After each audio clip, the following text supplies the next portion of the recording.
I think we are live, baby. Hola, bienvenidos a Hood Stocks. Wait, is that mic on? Yeah, it's on, right? You hear me? Go ahead. Hola, bienvenidos a Hood Stocks. No, you gotta hit the switch, fool. It's on, bro. Oh shit. Bienvenidos a Hood Stocks. Hoy tenemos a GER, Young y Lucky. Bienvenidos. We need to work on that, bro. We really need to work on that, dog. Let's go. Everybody's gonna tap in. Yeah, Hood Stocks, baby. On a motherfucking, what is it, Tuesday night? God damn it. Let the ceremony begin. Like, subscribe, all that good stuff. Countless battles, I walk with no shadow. Yeah. Desert in sandal, the ghost with the candle. King of all crowns, rip the rattle off serpents. Blood I thirst, since I am the worst. Follow your footsteps, you have no footprint. I am the surface, you worthless purpose. The moon, the stars, I'm connected to darkness. Heads of marksmen, I've hunted the farthest. Village of troops, Molotov the roofs. Black Sunday service with Holocaust roots. Homo Kabbalah, black magic and balas. These AKs and hollows will leave you forgotten. This bottomless season, you looking for me, Mussolini, Gaddafi, the world cannot stop me. I'm legend, remember me? Gifted since birth, you were delivered in a hearse. Your mother and your father trade your soul for a curse. I'm a soldier, coming at you like a locomotive. Never knew I navigate the culture. Servants at the tabernacle potion. The devil made my father, little spirit set beside me. My mother was a slave to 3 witches on the island. Ever cheat death? Ever wake up and can't catch one breath? Master of obstacles, the Nostradamus. I structure the continent, the director of operas. I swing my arms, I move the seas. I change the weather, 100 degrees. Damn, I hate when that shit happens, dog. Hold up quick. That was you rapping? Yeah. So, Yeah, one stage of my life, brother. Been waiting for that intro. That's right, baby. Been waiting for you, doggy. I want to wish Toka Reyes a happy birthday, my G. Yes, sir. Thank you for your support. Absolutely. And salute to you to another year, brother. Alive, right? Cherish every year. Make the best of it. Now give your girl a big kiss, right? She made this happen right here, baby.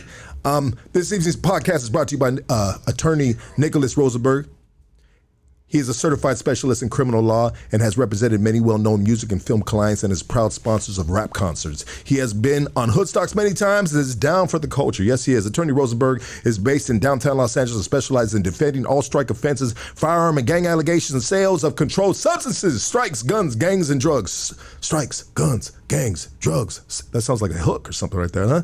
For the latest updates, at Attorney Rosenberg on Instagram and TikTok. Attorney Rosenberg is punching back on criminal cases. So, you know,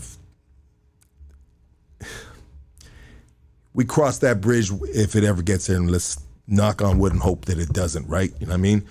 But if so, Attorney Rosenberg is a good dude. Looking for good quality herb, and I mean real quality, hit up the DANK shop at Whittier, where you can get all the best brands and products of cannabis. You can find them at 15022 Mulberry Drive, Unit Ca in the city of Whittier, baby. Follow them on IG at thedankshop.420, and their phone number is 562-561-9406. We're also sponsored by Origin Bakery Equipment, your one-stop shop for all your bakery restaurant equipment needs. Home-based to wholesale, commercial bakeries, new, used. Follow them on Instagram at Origin Bakery LLC. You can pull up on them in the city of South El Monte, 10441, 10441 Rush Street. Okay. Today's podcast, this evening's podcast, is another example of a mission I've been set on to complete since day one. Best believe that, baby. And that's bringing other worlds together that would not normally socialize, right? Athletes hang out with physical superior beings. Intellects hang out with academics. Celebrities hang out with famous people. The streets hang out with people with criminal records. Not all, but you know what I mean. With that said, representing the Hmong people, everybody give it up for GER. Thank you. Thank you, brother. Yeah. How are you doing today? Doing good, bro. Appreciate you having me on. Absolutely, brother. Shit, it's an honor to have you on. Mm-hmm. I mean, like I said in the intro, You know, everybody is just so infatuated with what's going on in their world. You know what I mean? You know, who's this, who's that, you know, what's the latest and greatest, you know, but we need to get in touch with our freaking neighbors, bro, that don't look like us sometimes, that don't have the same complexion. For sure. You know?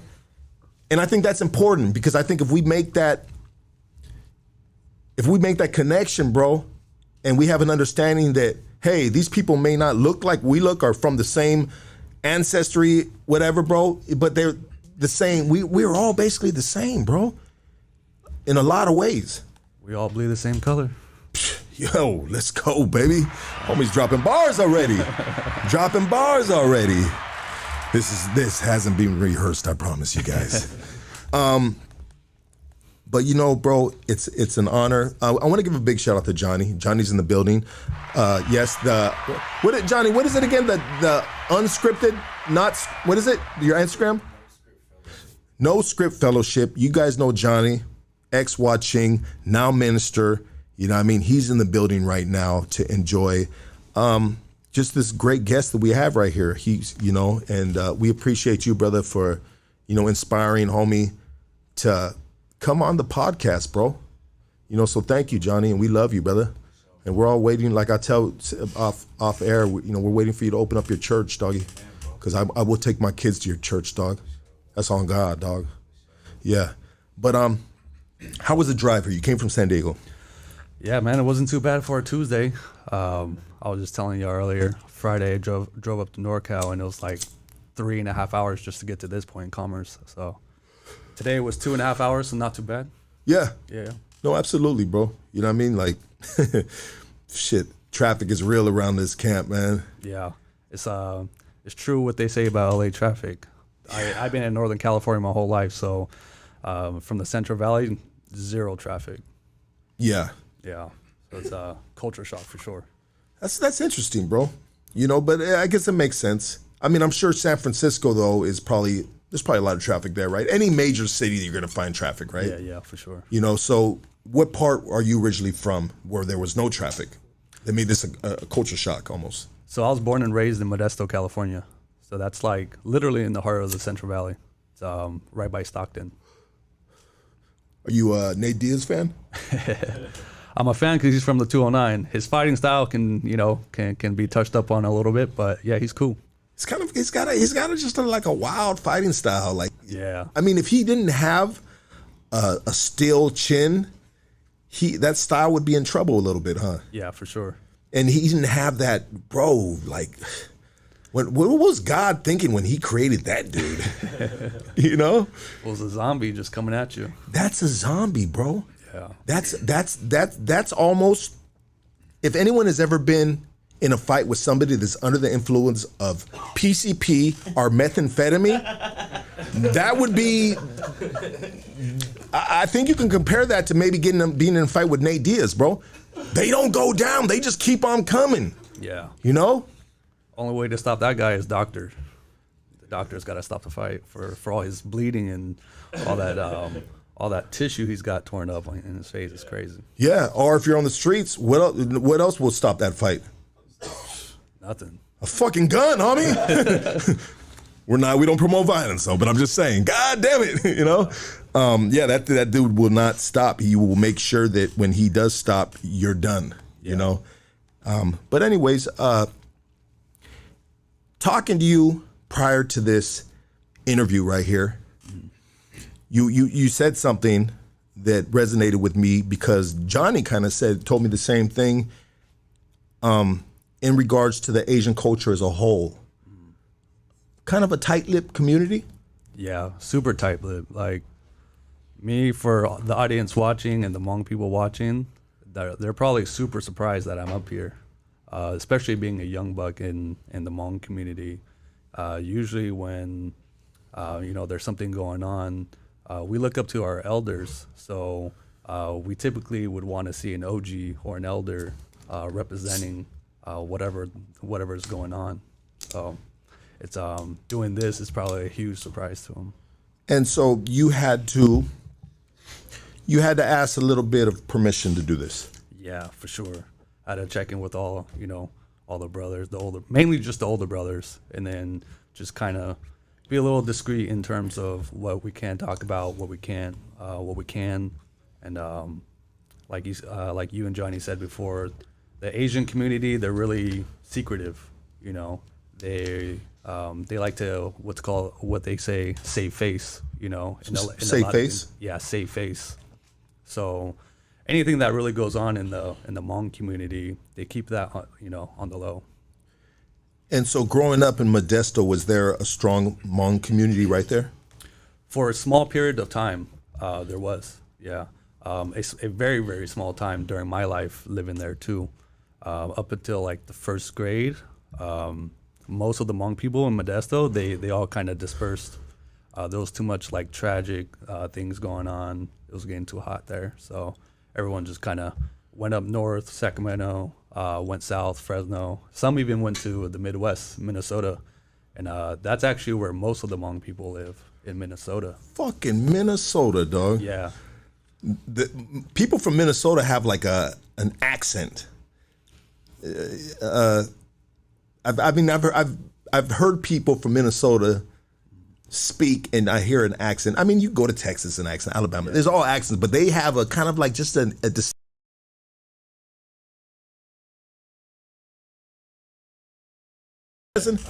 yeah. But that's interesting, bro. That you can go to fucking Minnesota, and all of a sudden, yeah, there's a bunch of Hmong people. And so for myself, bro, I didn't know the. Excuse my ignorance, brother. Excuse my ignorance. What's that? Saying the audio's off. Audio's off. Check. What's that? Only when you switch to that other. Is it switching? When I switch to him, it's off? Switch to him. Go ahead and talk, dog. Yo, check one. Yeah, it's off. Check two. When I switch to him, it's off? I think you pressed a button earlier. I don't know if that's what caused it. Let me see. Go back to homie right here. Let me see. Say something. Yo, Hold on, can you hear hold me? It should be on. Check one. Check two.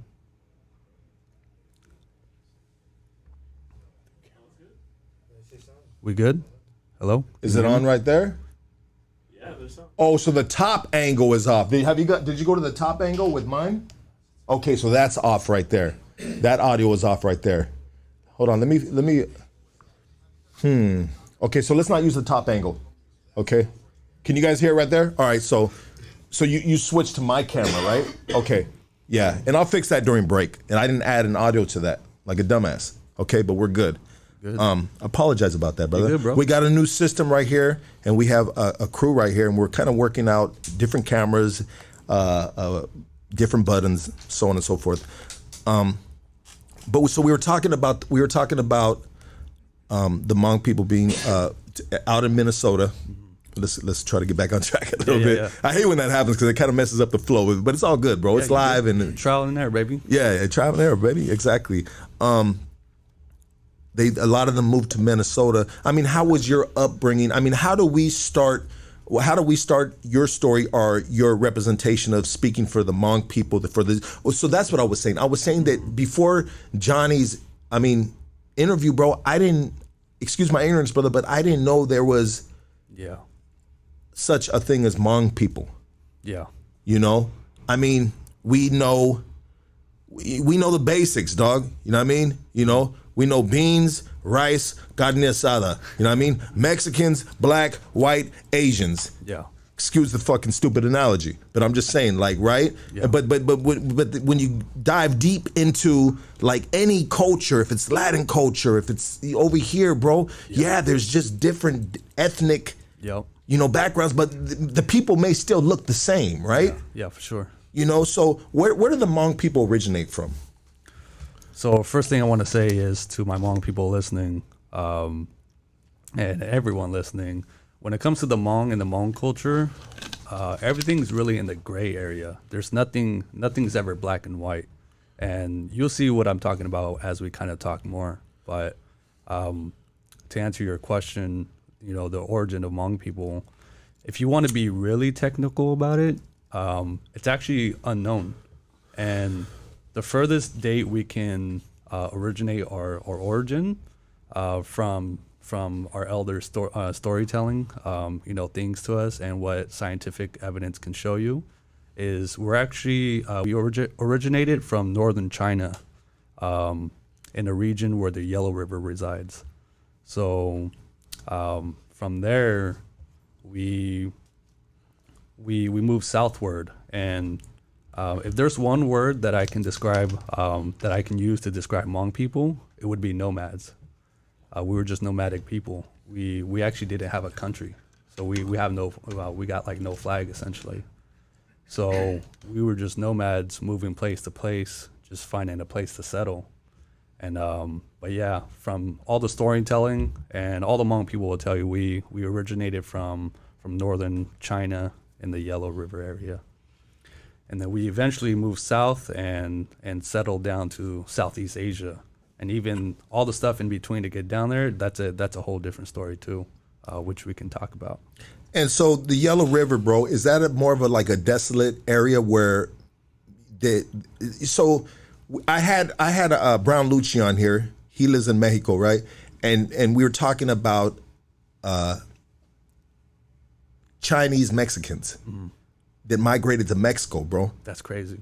And the natives of that land at the time said, "Nah, bro, this is us right here." Yeah. And so they pushed them out to the desert, bro. Yeah. Like where they didn't want to be at. And what these these Chinese people did, bro, is it was so hot there, bro. Yeah. They built their houses underground, bro. That's crazy. They built it underground.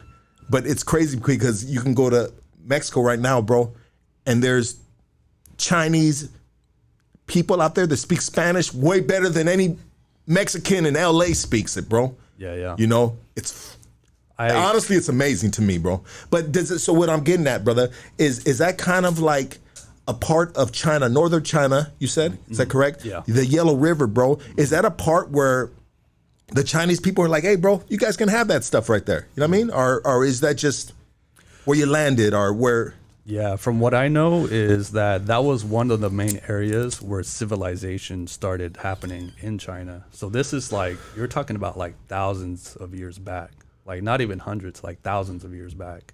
So I don't know all of the details, yeah. But from what I've seen and read is that area was one of the main parts where civilization was happening in China. Yeah. Okay. And we were part of it. Wow. Yeah. And speaking of Chinese being in Mexico, I had a roommate who was like that. I believe she was from TJ, but she was Chinese and Mexican, and she looked like full on Chinese, but she would speak better Mexican than my girl, and she's full Mexican. Damn. Yeah, and it was a trip. I was like, damn, that's crazy. Spicy little Asian chick, huh? You know what I mean? Man, dog. It's life and just culture, ethnic backgrounds, people's just journeys that individual families take throughout life, bro. I mean, these are the stories, bro, that are really fascinating, bro. Yeah. Individual stories, bro, because you know what? It doesn't, like, yeah, you can say I'm Chinese or I'm Mexican or I'm half and half this and that, bro. But when you get down to the nitty gritty of what that family tree, right? That particular heritage, the journey that they took, bro. I mean, they probably just like, they're not all, obviously they're not all the same, bro. And they're really fascinating stories, dog. I mean, just like the Hmong people, bro, there's probably a lot of Chinese people that originated as Hmong people as well, but they probably just don't know it, maybe. Yeah, that's true. And that's kind of the Hmong thing. The Hmong culture is because we were never settlers and we were always on the move.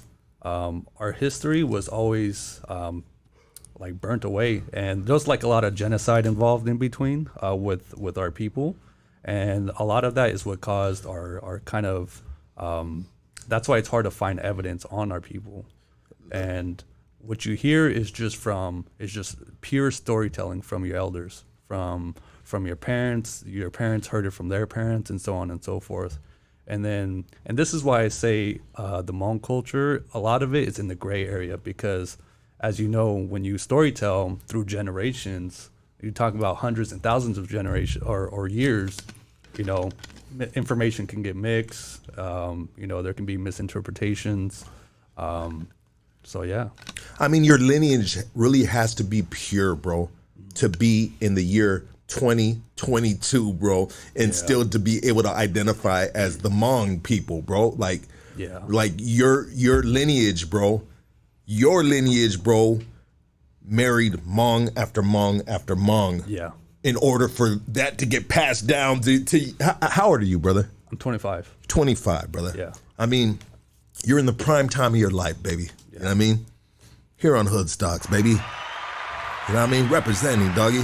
For a bloodline that is potentially like distinct almost, right?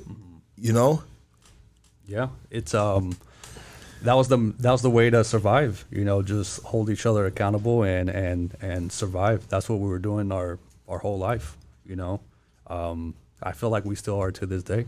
And it's crazy how deep our history runs. And what I told you earlier in terms of the Hmong kind of being like, if you want to be technical, there's a sermon I watched when I was younger, when I went to church, and he was a Hmong OG, and he showed us a map, and he kind of gave us like a description of the origin of Hmong people, and he actually said that we originated from a part of Europe, and then from Europe we traveled all across like Asia, down to Russia, down to Mongolia, and then down to China, and then Southeast Asia. So yeah, our history runs deep, but like I said, in terms of like scientific evidence and from storytelling, we always resort to northern China in terms of where we originated from. And the dialect is speaking, the language is speaking Chinese? No, we speak Hmong. And I mean, it's okay. So how far is that off from Chinese, the Chinese language?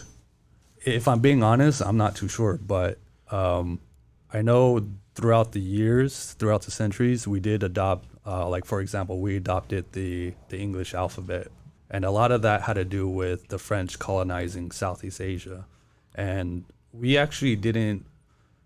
There was a point of time where we actually didn't really have a language, bro. Like we, like there's a story out there that says, so there's Hmong clothes. And on Hmong clothes, that was a way for women back then to preserve our culture, and that's how we communicated with each other. Is we would kind of imprint them on clothes, and to me, the way I look at it is it's kind of like hieroglyphs, like in Egypt. That's the way I would look at it. But yeah, we never really had our own I don't think, because we didn't have a country, we didn't really have our own language. We just kind of found a way to communicate with each other, and then picked up on people's language around us. Shit, the ultimate survivors, baby. Yeah. The Hmong people, baby. Damn. Yeah. Almost like I mean, I don't mean this in a negative way, derogatory way, but almost like gypsies, bro. Yeah. Yeah. Or like barbarians. Nomads. Barbarians, yeah. Nomad, like you said. I mean, you already said it. Nomads, gypsies, bro. Yeah. 100%, bro. Yeah. And here you are now with a Mexican chick, bro. You fucking up, bro. Better go find yourself a Hmong chick, dog. I grew up with y'all. He keeps on saying that. I grew up with y'all. You know what I mean? I did, man. Hey. Yeah. You're gonna have beautiful babies if you don't have any yet, bro. You know what I mean? Absolutely, bro. You know what I mean? Fucking, hey, when Asian and Mexican get together, bro, oh my God, watch out, baby. You know what I mean? Most of my in-laws are like a lot of my brother-in-laws and sister-in-laws, they're Mexican. Okay. And I grew up with a lot of you guys, so we're pretty deep in that culture too. And every time we feast, it's always Mexican food and Hmong food, so we get the best of both worlds. Absolutely, and we're gonna get into what Hmong food is, because homie brought some, but we'll get into that later in the podcast. I want to talk about what you want to talk about, bro. How you want to navigate your story, bro. Where you want to start, bro. You know, do you want to start on how you were raised with your parents, bro? I mean, how do you want to do it, brother? I would like to just kind of briefly explain, very short, but where and how the Hmong people came about. So we, like I said, there was three, and again, this is all coming from storytelling and doing research too. But at one point of time in northern China, there was three tribes, kind of like three dynasties, and they all had conflict with each other. And two of the dynasties, they joined forces and fought the third one, and the third one consisted of Hmong people. So we were defeated, and then therefore we were pushed out and went southward. And then years and years and years later, one of the last dynasties in China, the Han Dynasty, they had a genocide out for the minority group in China, which consisted of us. And other minority group, they might have consisted of, I believe, Mien people have a similar history to us too. Min. Mien, M-I-E-N. M-I-E-N, Min. Yeah, and they don't have a country neither, so they're nomads just like us. So if my memory serves me right, I believe they share similar history to us too. So the Han Dynasty, they had a genocide out for the minority group that was residing in China, and then therefore again we were pushed southward, and then the Hmong people they had actually kind of went like two separate ways. Some stayed in the southwestern region of China, and then the second group went down to Southeast Asia.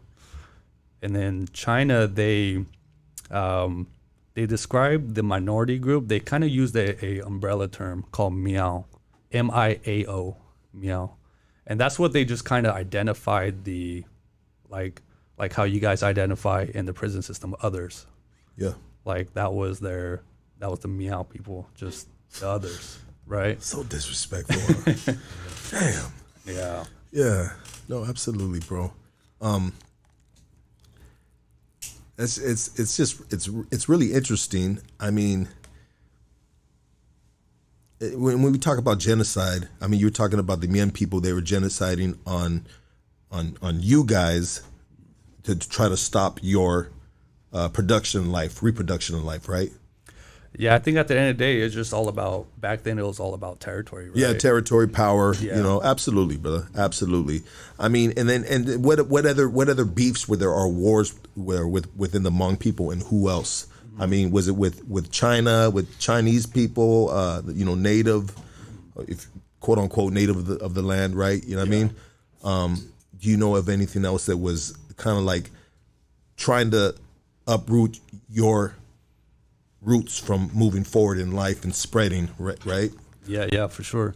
So Hmong people faced genocide again, just recently actually, and this was during the Secret War. It's called also known as the Vietnam War, and it's crazy because I feel like the United States kind of kept this on the low, because I've never seen it in history class, but I've seen all the history from World War I to everything to George Bush, and I felt like they kind of skipped that part and didn't mention anything about the Secret War and the Vietnam War. And so, not to kind of fast track a little bit, but going back to the Miao people, the Miao term was looked at to some as a derogatory term, and then some, they accepted that term. So the Hmong people that saw it as a derogatory term were mainly the Hmong people that moved further south to Southeast Asia. Southeast Asia is where Vietnam, Cambodia, Laos, Thailand is at. So the Hmong that took refuge over there, they looked at the term Miao as a derogatory term. Not all of them, but some do. And the reason for that is because the other cultures around us, like Cambodian, Vietnam people, Laos, everyone in that area, they use that. They kind of mimicked us, and they said meow like a cat. Yeah. because they looked at us like wild cats, like wild animals up in the in the jungle. So Hmong people, they kind of have a resentment towards that term, but some actually has accepted that term and embrace it. Yeah, embrace it. I mean, after a while, bro. Let's just be honest, bro. In life, period, bro. Like, and I'll use this as a stupid example, but a simple example. If you're from a neighborhood and they use a derogatory word for you guys, you know what I mean? Stupid, like childish shit, right? You know what I mean? And so for my neighborhood, after a while, we fucking embraced it, you know? We embraced it, but certain traditional people, right? They're like still like, nah, fuck that. But I get it. I get it, bro. After a while, being called something so long, bro, you're just like, fuck it, dog. Yeah, that's me. Yeah. What's cracking? Yeah. What you want to do? Yeah. This fucking wild cat is gonna claw your ass right now, dog. Yeah. You know what I mean? And that's not too. That's that's kind of the unicorn of the Asians or that region, of China, bro. You're kind of you're different, bro. Yeah. I mean, but are you different? With for people like within the culture of say that land of Chinese, Hmong. I mean, how different are you guys from one another?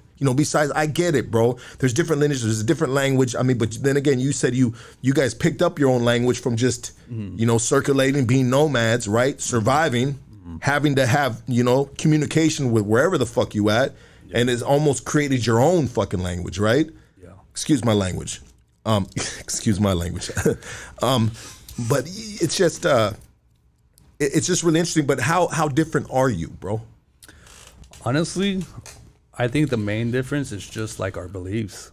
That can go back down to like religious belief. I know Hmong people, most Hmong people are they believe in shamanism, and I don't know. I'm not exactly sure what the Chinese believe in, but yeah, I don't think we're much different at all. Besides, just beliefs, just like normal people, like we see today.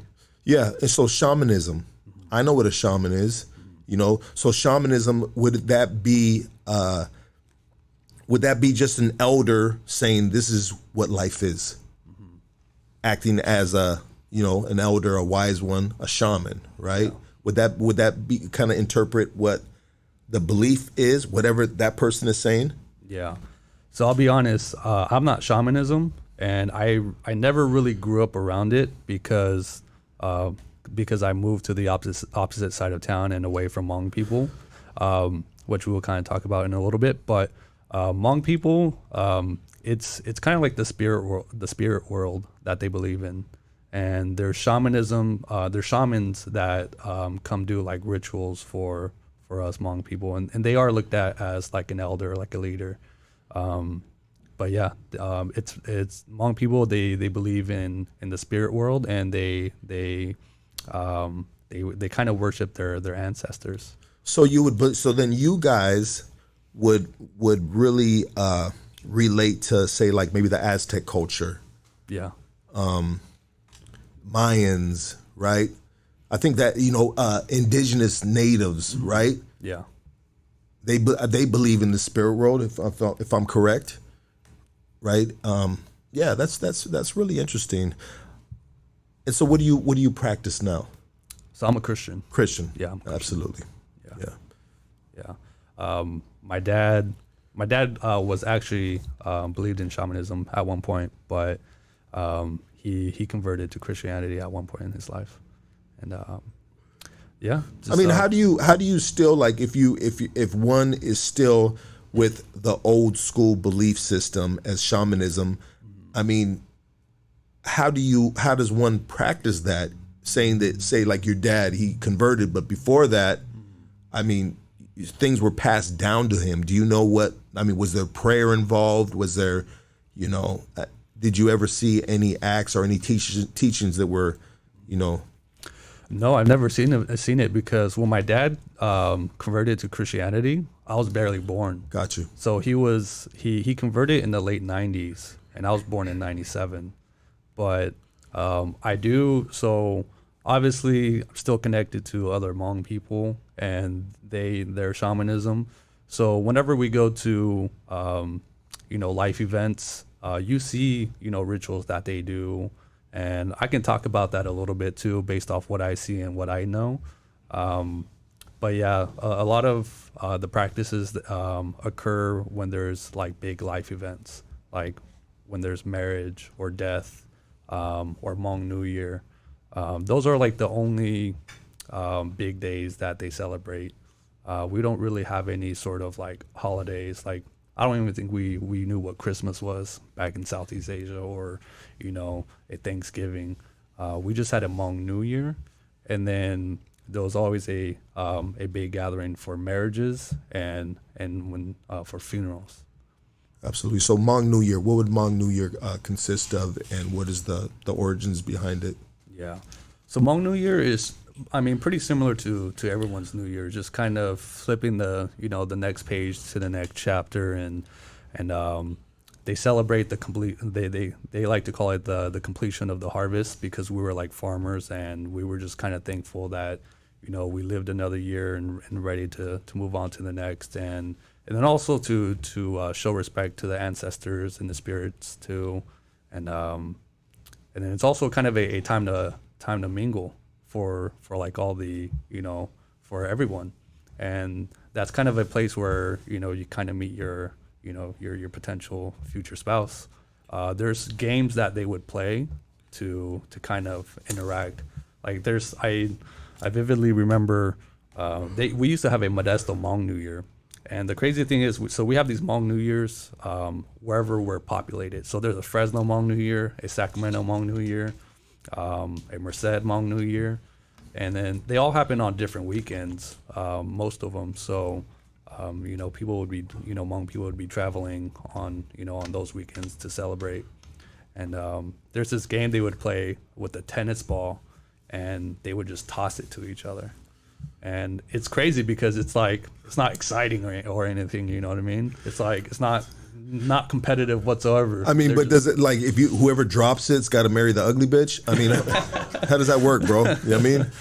Yeah. Or you just like, is there, what is the, what is the point of it? I know there's actually a point to it, and I believe, so each time you toss the ball, you took a step back. Oh, yeah, you go further, it's like a water balloon throw. Yeah. Yeah.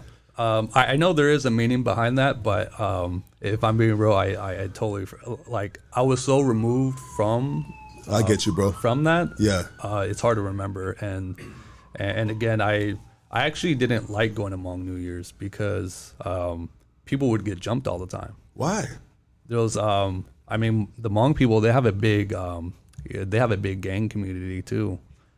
So when you would go to a Hmong New Year, you can be wearing like a regular shirt that has a little bit of red or a little bit of blue, and they're looking at you crazy. And when they fight you, they don't fight fair. They come in groups, like huge groups, and you get jumped on the spot. They don't care about security, none of that. Sounds like Mexicans, dog. Yeah, sounds like Mexicans, dog. Mexicans don't fight fair either, dog. Yeah.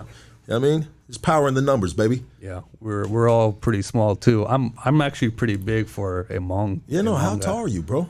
I'm exactly 6. 6. Yeah, 6. Yeah. Yeah. Towering over the Hmong people. What did they feed you? Yeah, a lot of people actually think I'm Chinese, and especially with my last name Yang. There's actually a lot of Yangs in the Chinese too. So a lot of people mistake me for being Chinese. Well, look at Filipino people, bro. You know what I mean? Their last names, bro. A lot of what are they? It would probably be like Spaniard last names. Yeah. Spaniard last names, yeah, bro. But for our ignorance, you know what I mean, or not our ignorance, but when the Mexicans, Spaniards, we know the history of that, bro. It's a lot of Mexicans have Spaniard last names, but we think they're Mexican last names, right? Yeah. It makes sense, bro. It makes sense, dog, as the evolution of mankind, coexisting and so on and so forth, bro. But what day does the Hmong New Year fall on? It's usually in the month. It's not a specific day. Okay. But it's usually towards the end of November, or the month of November and December. Yeah. They again, it's It happens by the weekends. So one city can have a Hmong New Year for like 2 or 3 weekends straight.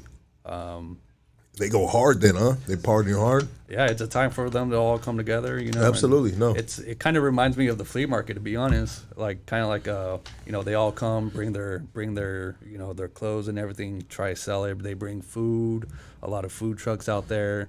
They got, you know, they're doing they play a lot of sports too. You know, they got soccer tournaments going on, football tournaments going on. So it's pretty active.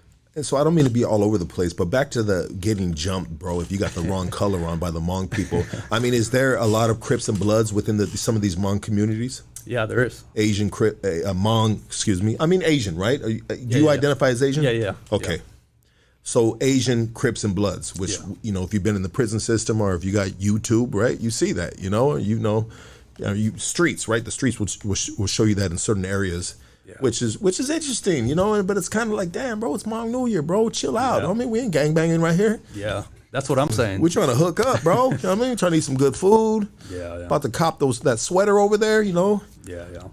I feel like our history is so, it hasn't been too long since we've been here, right? Since we've been in the United States. So Hmong people, they're always killing each other. And it's like, damn, like I feel like they don't show respect to their elders that just brought them here. They're like, most of them are second generation like me, you know, and I feel like they lose a lot of respect from their parents by getting into gangs and stuff like that. But I mean, at the same time, you know, the Hmong gang originated from a soccer team, actually, from what I know and what I've heard, out of Fresno.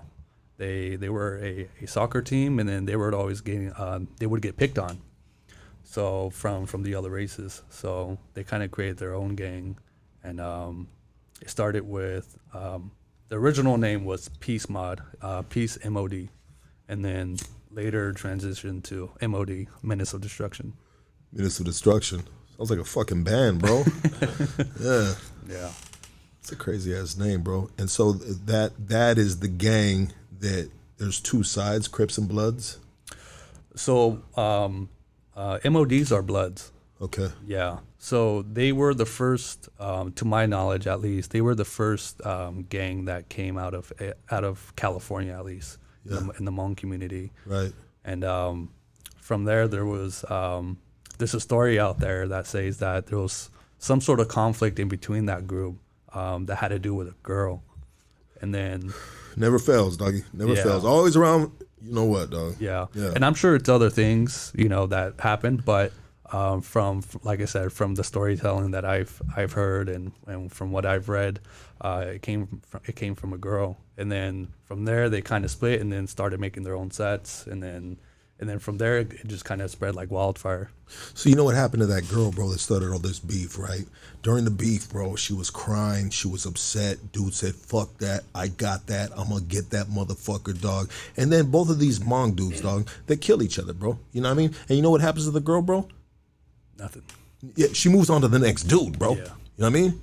You know? And but that, and I'm not trying to be a dick, but I'm just saying, bro, I mean, the root of a lot of wars within neighborhoods and small communities has to do with that thing, you know what I mean? That emoji. That, what is it, a peach emoji? Canine, the one you're always posting up on your pictures? The booty one? Oh, is it the booty? That's booty? Is that what that stands for? Yeah. All right. Got the emojis mixed up, dog. Been putting the wrong one. I've been putting that squash, dog. Eggplant. Oh, is it an eggplant? Fuck me, dog. Put that pregnant one. And so let's talk about you growing up, bro, and how it was growing up, brother. Yeah. Well, if it's cool with you, before we get into that, I would like to kind of explain a little bit about the war that happened, because my dad actually fought in the war. He The Secret War? The Secret War. Okay, yeah. Thank you for taking it back to that, brother. Yeah, no. Yeah. Good. So, yeah, at the time, this was around like the 1960s. It's even as early as the 1950s, but communism was spreading throughout that region. And in the 1960s, the United States was trying to control communism. They were trying to essentially stop the spread of communism. So in 1965, I want to say, is when they officially joined the war, the United States. So at the time, the president, he was trying to limit the amount of U.S. troops to go there and fight. So instead, or in addition to trying to build troops over there, they recruited the Hmong people to fight the war with them. So my dad was recruited from the CIA to help fight the war, the Secret Intelligence Agency. Wow, bro. Yeah. That's badass. I wonder how you get recruited by that, dog. Like, Yeah. Did he share any stories about how that transpired? Honestly, I was too young to comprehend the stories he would tell. Yeah, 100%. But as I grew up, I would hear all the stories from my older brothers and sisters and my fellow Hmong peers and do my own research too. And yeah, bro, it was crazy. Like It's really interesting how the CIA fights a lot of their wars, right? Because I'm sure that's not the only secret war. I mean, we hear about all these wars all the time, aka conspiracy theories, bro. But man, the CIA, man, they some crafty dudes, bro, and I guess they know what they're doing, huh? Yeah, man. We and what's funny is the Hmong people, we actually kind of have like a bittersweet relationship with the United States because so obviously at one point the war ended and the U.S. withdrew troops and we essentially lost that war, the United States. And honestly, I feel like that's one of the main reasons why it's been kind of swept under the rug is because nobody wants to claim defeat, right? Yeah, failed mission. Yeah. And who was the war with? Communists. Communists. Okay, you said that too. Yeah. Okay, so that's basically, what is it, like hiring vigilantes kind of to fight people within the same community, bro? Like your secret assassins or something, bro? Like what the fuck, bro? Yeah. Like, I mean, they're not fucking saying, all right, guys, you guys are all in uniform. Like, no, like you probably plain clothes and you have a mission that was put in front of you. Mm-hmm. You were briefed on it probably. Hey, this guy's over here, on Mulberry Lane, got to get him out. And so that's, bro, so much stuff that we don't know about, bro. Yeah. The fine print, the fine detail, what the real truth is. Yeah. And so I can understand why the Hmong people, would feel like that and saying, hey, okay, it didn't go as planned, but still, there was probably people lost behind this war, right? Lives lost. Yeah, a lot of lives lost. And so we were recruited. So we lived in the mountain ranges in the jungle of Laos. So, and that's very close to the border. So right next door is Vietnam, right?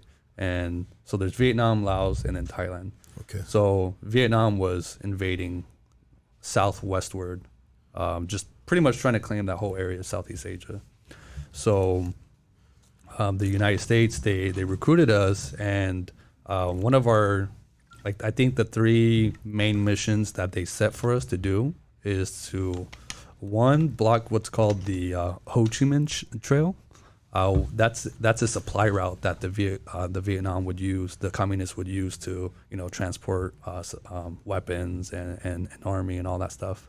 So that was mission number one. Mission number two was to save American pilots that were shot down. So we would go out there and save them. Now I have a clearer picture. Thank you, brother, for that. Yeah. I'm trying to wrap my mind around this.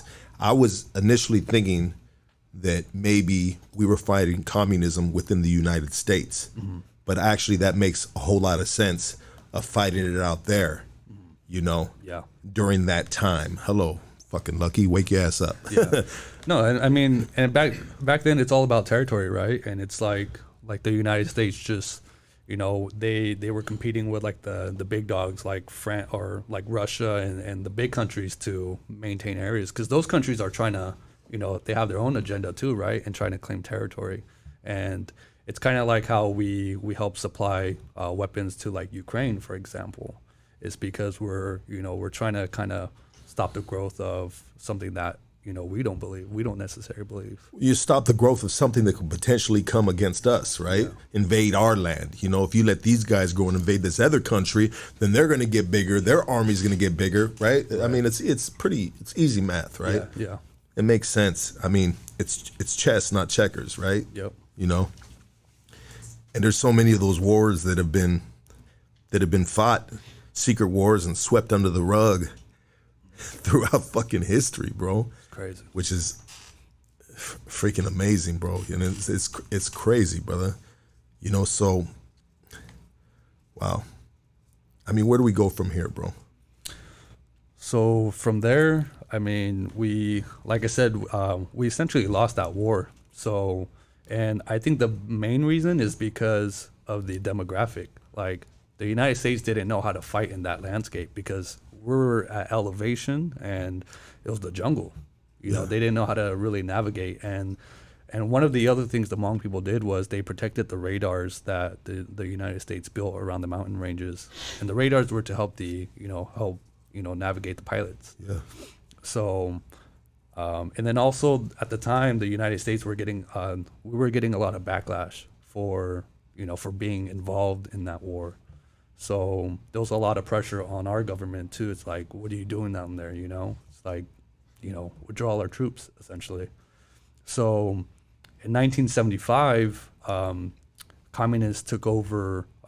They essentially took over Laos. There's a city in Laos called Longcheng, and that was the main city where the United States and the Hmong people were fighting out of. We were based there. So when that was getting overrun, the United States packed up and left. Got you. So you guys so the Hmong people in the United States, soldiers were fighting side by side then? Yeah. Okay. Yeah.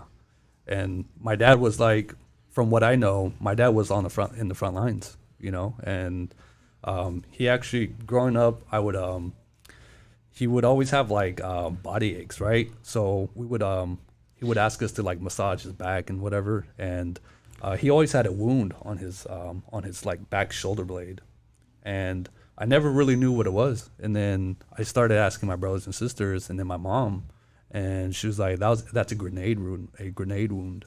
One of those shrapnels that fly out of the grenade." Yeah.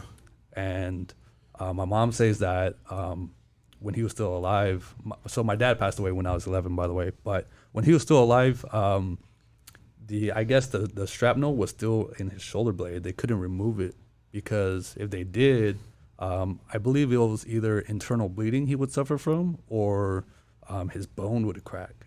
So they're like, just leave it there. Wow. Yeah. So he was literally in the front lines, fighting for us. Wow, bro. Yeah. That's probably one hell of a pops to have, like very interesting dude that has been through some things, right? Oh man, he was, the way he would discipline us was hardcore. It was some things I can't even talk about. Like in today's world, if I share that today, I mean, he's passed away, bro. Yeah. I'm just fucking R.I.P. to your pops, and I have utmost respect, brother. Thank you. Yeah, let him take that to the grave, and you're gonna take it to the grave too. But yeah, I can get it, bro. You know what I mean? Just to be raised in, and to gone through what he's went through, bro. Fighting in the jungles and just wow, just a experience that a lot of us couldn't even imagine, right? Yeah, they called there's like a certain term to it, but it went something like guerrilla. Like they called our unit guerrillas. Yeah, because we knew the area and we knew how to kind of do like a quick mission in a sense. Like we knew how to get in and out and bomb a place and get out really quick.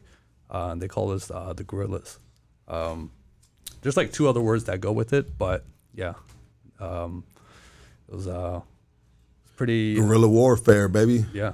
I think a lot of people are a lot of different ethnic groups, and secret wars have all probably been labeled the same, the same thing, right? And it makes sense too, to have Native people from those lands navigate, say if it's American troops or other other forces, right, through these lands, let them take lead, you know. I mean, how did your mom and your pops meet, bro? So they were both born and raised in Laos, and so when the war had come to a close, they took refuge. They had to run because a lot of the Hmong people, they were out for another genocide because we sided with the United States. Yeah. The Communist Party, they wanted to pretty much kill us all. Yeah, well, I mean, especially when the fucking United States pack up their shit and they smash out and they're like, all right. Yeah. And then that's why there's a little bit of exactly, you know, a little bit of bitterness behind that. You know, you guys, we got your back. Yeah. Shit didn't go as planned. You bounced out and you left us with a fucking war, bro. Yeah. You know? Yeah, and that's exactly it, bro. We have that bittersweet feeling because, you know, the United States, they supplied us with everything, you know, gave us weapons and everything to fight their agenda, you know. But They offered you guys a deal you couldn't refuse at the time. yeah. I wonder what that deal was. Well, at the time, our military leader, General Vang Pao, that's his name.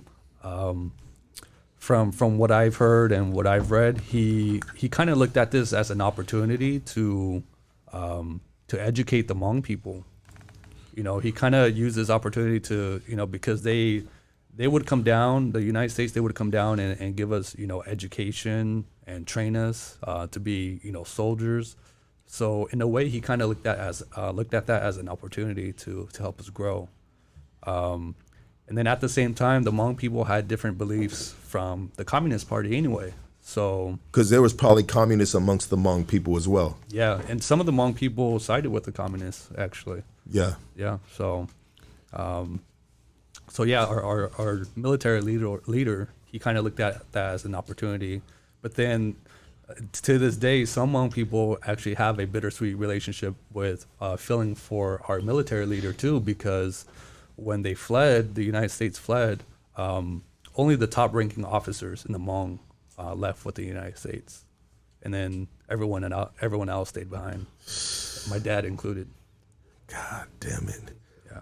I mean, so how does that? What was his the military, the leader of the army, Yang? General Vang Pao. Vang Pao. I'm sorry. Yeah. Vang Pao. That's an interesting name. Kind of reminds me of a name of a general from the United States, Colin Powell, right? Vang Pao. It's interesting that he has Vang Pao. You know how to spell the last name? Pao. Pao. Okay, that makes sense now. Different spelling, same pronunciation type of shit, right? Thank you, sir. And so then this dude makes the executive decision, bro, to take the deal, and then at the end of the day, he saves his own ass. So I guess it's safe to say he goes down in history as potentially one of the biggest, you know what's in the world, maybe. I don't know. Like I said, there's both sides to it. Like Okay. a lot of us honor him. Okay, And do then you honor him? To me, I do. I would say, well, honestly, if I'm being real, I'm kind of neutral about it because, like I said, I see what he was trying to do and Yeah. like help better our people.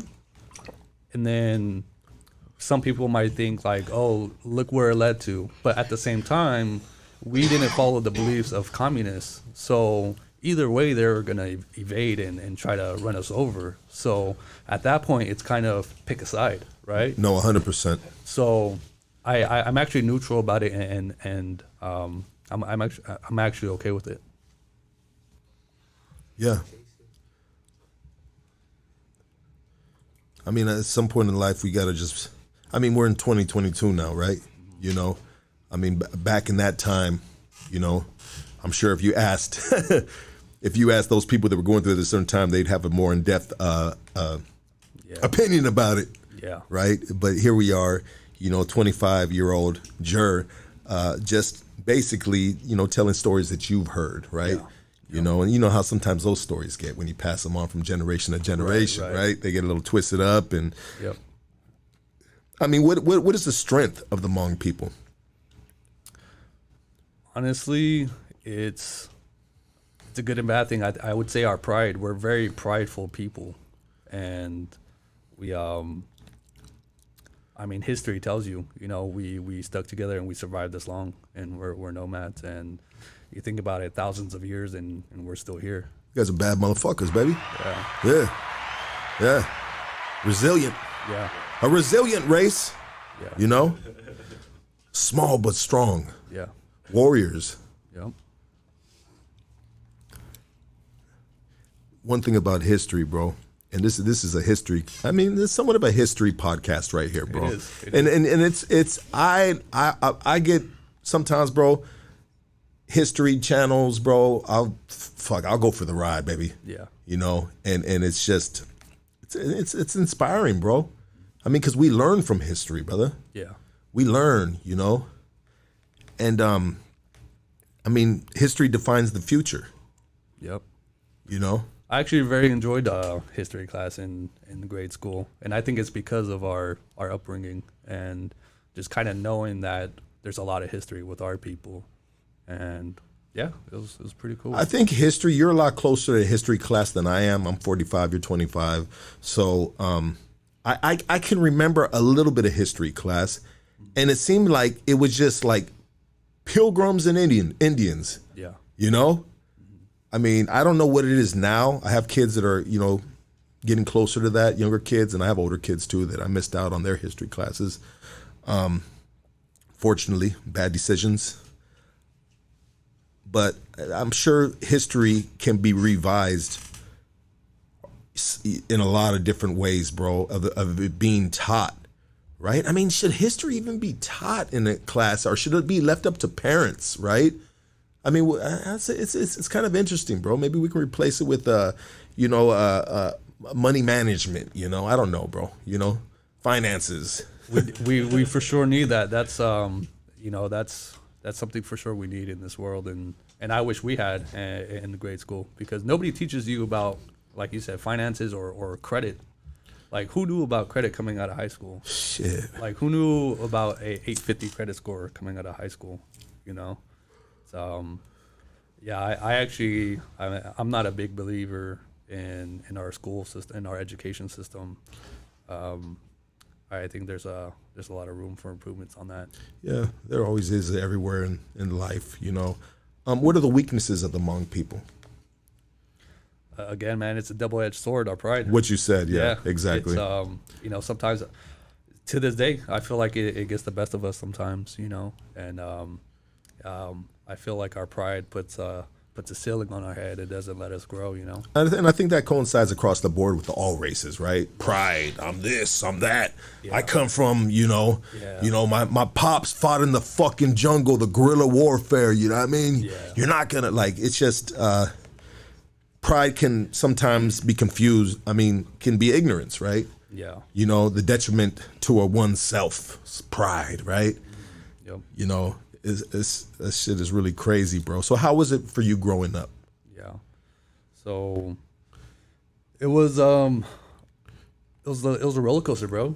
It was a lot of ups, a lot of downs, and I'm a big wimp when it comes to heights. And every time I get on a roller coaster, I just want to get off that thing, Yeah. And honestly, that's how life was growing up. I'm a wimp on heights too, bro. Yeah. Yeah. So getting better at it. Yeah. Yeah. So. And then before we get into kind of my story, kind of want to talk a little bit about my dad, if that's cool. Yeah, absolutely, brother. But my parents actually, both of them. So, I actually just learned this recently. I asked my mom. I'm like, "Hey, mom, from when you had to flee from communism, how long did it take you to get to the what's called the Mekong River?" So the Mekong River it was pretty much like the border line of Laos and Thailand. So you had to cross that river to take refuge into Thailand. So because they had refugee camps going on in there. So that's where all the Hmong people were fleeing that were left behind. And my mom was like, it took around a month to get there. And we're talking about on foot. So she was like, yeah, obviously you couldn't take the main roads because that's where, all the soldiers were, and you would get killed, and you would, go through the jungle. And whenever we did go on foot, we would have to move at night, so that way nobody saw us, because in the daytime, obviously, they can see you. So, how big would those caravans be of people? migrating to safety, right? Yeah. So honestly, I don't know like the quantity of groups. Yeah. But I mean, I'm sure it fluctuated from Yeah. group to group, right? yeah. You know, but it's interesting I'm trying to wrap my head around it, navigating through the jungles at night so you're not seen. Yeah. I mean, on foot. Hopefully mom had some Nikes on. Not at all. Not even Yeezys. Hopefully mom had some good walking shoes on.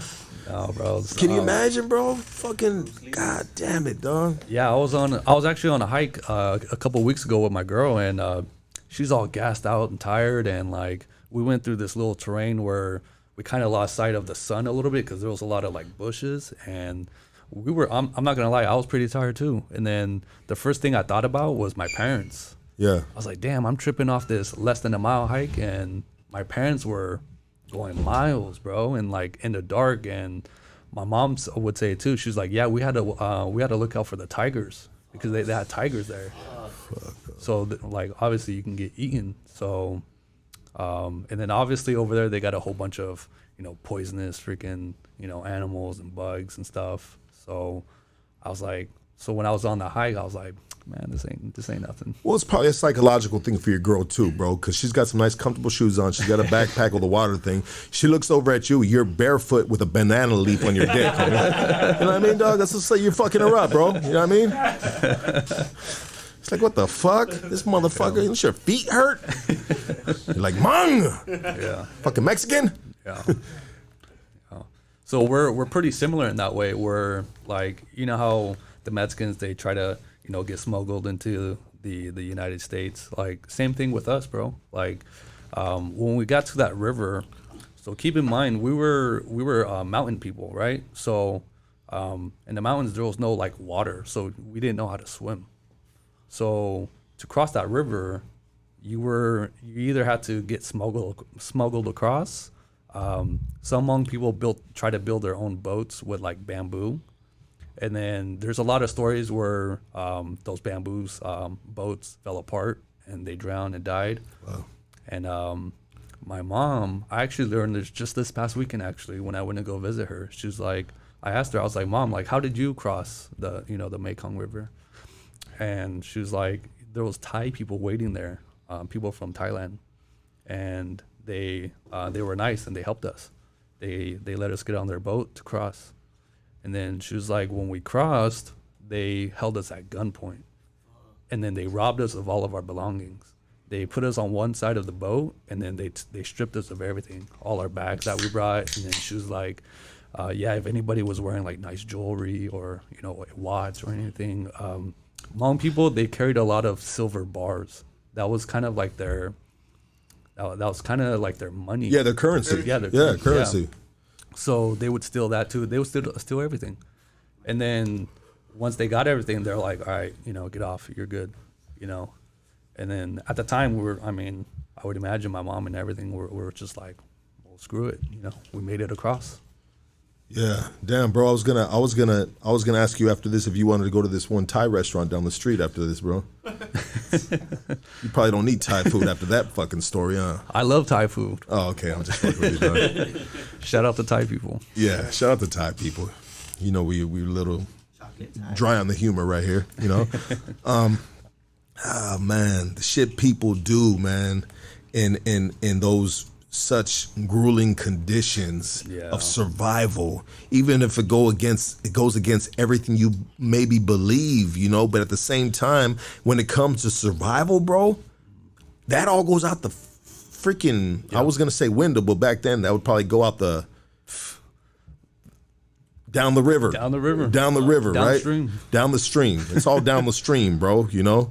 What kind of, like, you had talked earlier about harvesting. You guys harvest a lot. What would your ancestors harvest? What would the Hmong people harvest in these lands? So I don't know about our ancestors when they were like in the China area, but in Southeast Asia, just rice fields. And my mom, I was like, Mom, like, what did you do? And she was like, oh, we just farmed rice. And I remember being out on the rice field just working all day. And I was like, did you guys sell it? And then she was like, no, we just ate it. We farmed and ate, and that was it. There was no job, nothing. Like you weren't going out to earn an income.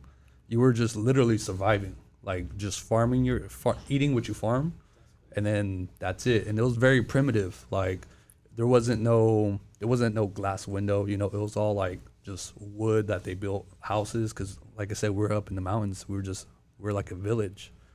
So yeah, they just pretty much ate what they farmed, and that was life. Wow. Yeah.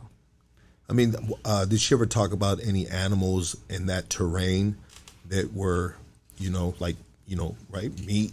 That they would, you know, hunt. We actually didn't we ate a lot of greens, to be honest. Yeah. A lot of vegetables, rice, and then I mean, I'm sure they ate meat. Hmong people, they love pork, so I'm sure they had, you know, pigs there and cows. My dad was actually pretty wealthy back in Laos. He was a butcher, Okay. so he would kill animals, and you know that was pretty much his business, what he was doing. And then so my dad had money, and that's how he got across the Mekong River. Is he actually had money, and then he paid the smugglers to get them across. And man, my dad has a big heart. Like he took care of his whole family, like his cousins, his brothers. He was the one that had money. His relatives, they were poor, and then he helped everyone, you know, cross the river. And So he was the heart and the brains of the family. essentially, yeah. Essentially. And so when we talk about getting across the river from Laos, you know, get your family get to Laos. He's got a good profession as a butcher. He makes money, and now it's time to get to the U.S. Yeah.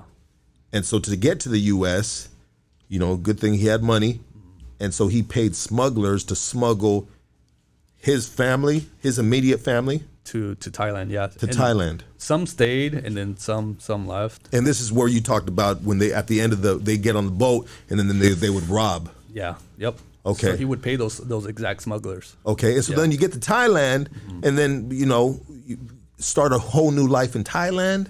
Yeah. So some people settled there. A lot of Hmong people settled there. And honestly, I don't know the true statistic, but I would say about 90% of the Hmong population in the world still resides in Southeast Asia. And there's only like a small fraction of us here in the United States. And that's because Hmong people, they had too much pride. They didn't want to leave their homeland. You know, they wanted to stay there. And then a lot of them settled in areas there, and then they have refugee camps in Thailand. And then from there, a lot of Hmong people were kind of shipped around the world. Like I know some Hmong people were sent to France. Some were sent to Australia, and then the United States as well. And then so yeah, my parents were there in the refugee camps in Thailand, and then they finally took refuge and came here to the United States. And my mom, she took refuge to Washington, Spokane, Washington. Okay. And then my dad, he was shipped out to Santa Barbara. Yeah, Santa Barbara, California. And yeah, and then from there, you know, just my dad had a wife already. So this was not my mom. My dad was already married, had a wife. So but the thing is, she couldn't conceive. So in our culture, if you can't conceive, you get another wife. Yeah. You get another wife who can conceive, because the Hmong culture is, we're all about survival, right? I'm So sorry, do you get to keep the other one though? Keep both? you keep both, yeah. And honestly, like I just found this out not too long ago, and it was a trip. Now you're speaking Canine's language. Yeah, and you know it's His eyes brighten up right now. He's like, got a question, Doc. You get to keep both, right? yeah. My boy Canine. So the Hmong people were all about survival, right? So Hold on real quick, bro. Your mother couldn't conceive. How are you conceived? no. So my dad's first wife wasn't my mom. Yeah, okay. Yeah, and then until my dad got the second, And that's your my mom. Got you. Yeah. Okay. Yeah. Now I understand that. Yeah. So in the Hmong culture, we're all about survival, right? So it was tradition that you would just have a bunch of babies. the female would just have a lot of babies, and the male would go out and work. And I'm sure that's pretty similar to a lot of cultures. And yeah, the homie right here's got 5 kids over there, dog. Yeah, so Back to back. wait till you hear how many siblings I got, bro. Wow. Okay. Yeah, but we wanted to populate as much as we can, so that way we have farm workers, so we can survive and have workers to survive. And then it was also about building our clan too, because Hmong people, we have different clans. Like me, my last name is Yang, so I'm part of the Yang clan. And then there's other clans in the Hmong too, like the Tao, the Li, the Vang. So they're their own separate clan too. And but yeah, the tradition was have a lot of babies. And in total, I have 9 sisters and 5 brothers. God damn it. Like a regular Mexican family. Yeah. Your fucking dad's a machine. Your dad was a machine, dog. Yeah. You know what I mean? Your dad didn't stop. Yeah, it was crazy, man. You can be having a conversation with your pops and he's still thrusting. God damn it, that boy was an animal, dog. And so was that with your mom or was that with multiple wives? So 2 of my sisters, the oldest, they're my half sister. Okay. One sister was from my dad's side, from the other wife, and then the other half sister is from my mom's side. Because my mom had kids too before she met my dad. Gotcha. She had a son and a daughter, and then my half brother is her first son. So I think you guys might be the originators of side pieces.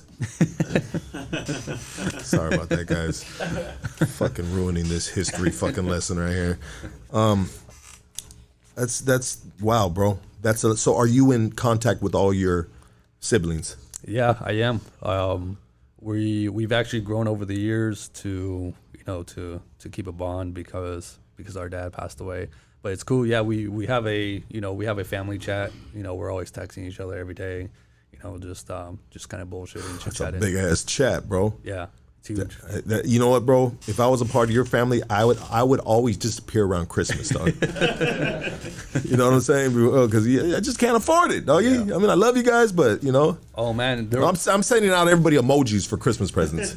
Our Christmas was getting free stuff from the county or from the schools, bro. Was that growing up like that? Yeah. Yeah. And we'll kind of jump into that. Like my dad met my mom.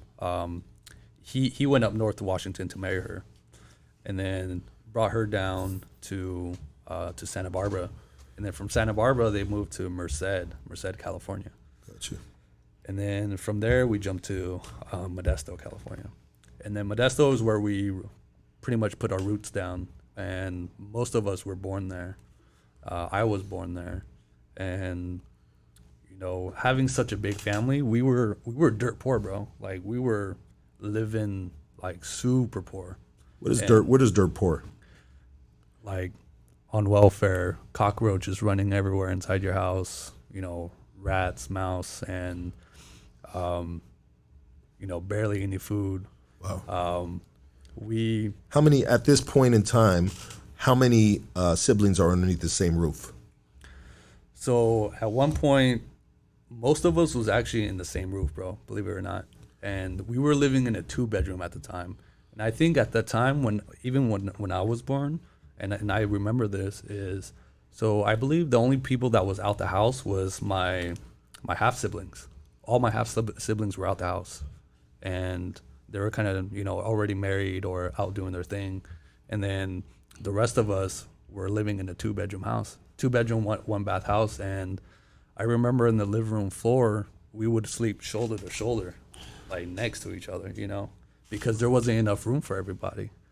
And one of the rooms that one of the bedrooms, it was a pretty big room. So we actually fit 3 beds in there, and we lined them up together. And that's where kind of all the boys, slept. That's where I slept. And then we also, there was also the living room floor too. Wow, bro. I mean, that right there, raised in that type of environment, bro, can really just make a different type of person than the average human being that didn't have to grow up under those type of conditions,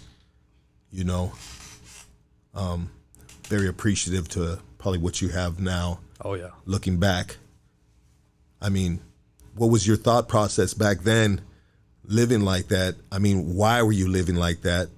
I mean, a lot of us can make a probably a good educated guess on why, right? New to the country. I mean, what was your pops doing in Modesto? Yeah. Or your mom? What were they doing? What were their professions? They actually didn't work because my mom was conceiving back-to-back years, bro. And a lot of my siblings were like a year or 2 years apart only.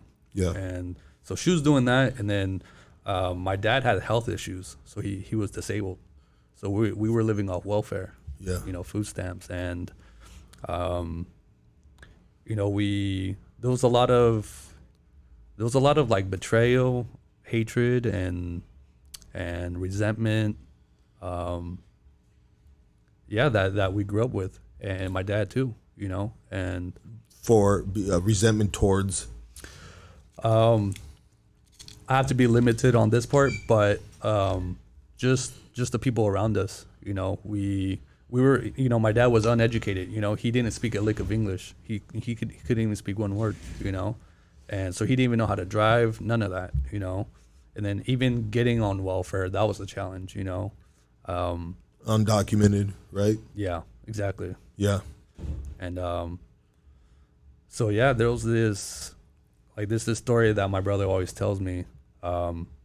Someone once told my dad, he was trying to learn how to drive, and someone once told him, "Hey, you see those horses in front of the grocery store? Go put a quarter in those, and that's how you learn to drive." That's cold. Yeah, bro. So, like, it's cold, bro. Yeah. So, and that's why I say there's a lot of hatred and betrayal, because there wasn't a lot of help around us, and I saw that growing up too. I felt like when we were down, you don't kick somebody when they're down, right? And that's what was happening to us, like pretty much our whole life until not even until recently, where everything, we're all educated now. We most of my sisters got degrees at prestigious schools, and I feel like we can say that my family made it out, but until we got to that point, we were just stepped on, and as a kid, I saw all that, I was little, and I can see everything, and that's why, growing up, that's why I developed a lot of hatred and resentment and vengeance, and towards the system, towards certain individuals, towards certain groups, everything, like the odds were literally against us, and like I said, whenever there was a hard time, when it's like that saying, when it rains, it pours, Do you think it would have been better if your pops, your family would have stayed in what is it, Laos or Thailand? I don't think so. Okay, so he made the right decision to get out here, even though there was a lot of opposition, right? There was a lot of freaking barriers. Yeah. There was a lot of shit that, young babies, young kids should never have to experience this, but this is life, and this is the world, and there's a balancing system, and there's a food chain, and there's the haves and have-nots, and but at the end of the day, when you're put through those challenges in life, bro, there's got to be a point in time where you take life in your own hands, which you did, and you don't ever forget about that, because that's going to be forever the fire underneath you to move you forward. So obviously, the system is flawed, right? We know this. Yep. People are flawed. We know this. But there was a way. Mm-hmm. There was a way. Yeah. For your siblings, your sisters, yourself. To obtain degrees, right? Yeah. Even if it was funded by the system. Yeah. It's fucked up. It's flawed. But there's still little bit of wiggle room Yeah. to get up out that situation, Yeah. which your family has done. Yeah. And to be honest, that's all props to my pops, you know? Like the way he raised us, like I said, he would discipline us like no other way, man. Like very old school, you know? Beat the shit out of you. Yeah. Yeah. Like bad. Yeah. You know? And but my dad is the epitome of tough love, you know? Like if there's something to describe tough love, it's what my dad had for us. And again, that's one thing I appreciate about the Hmong and my dad is like he had that pride to survive. He had that will to survive. And you know, growing up, I actually didn't have a good relationship with my dad actually. So Yeah. I hated my dad.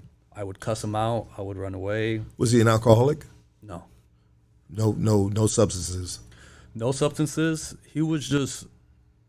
I really think he just had a lot of like. He had a lot of pain in his heart, bro. Yeah. He'd been through some shit, bro. I think he was just dealing with a lot of anxiety, depression. He needed therapy. He needed medication, bro. He needed a lot of fucking things, bro, that wasn't being provided towards him. And especially when you got a traditional dude, a traditional man, excuse me for calling him a dude, a traditional man, bro, that is so prideful, brought up in the, talk about old school ways, bro, harvesting and having to fucking get smuggled from river to fucking, you know, bro, like, that builds a callus around your motherfucking soul, bro. If you know, emotional support, emotional intelligence, I mean, shit is huge, bro. You like, and man, your pops probably could have used somebody, you know? Yeah, that's exactly how it is. And I didn't see it that way when I was little, right? So we don't see it as kids, bro. And it's not your fault. You know what I mean? You know, and we can blame it on your pops. Everybody can point a finger, bro. Yeah. But at the end of the day, dog, you know, maybe the CIA should have took care of him, bro. You know what I mean? Maybe the United States said, hey, that was one of those dudes that fought that secret war. We put him through some shit. Facts. You know?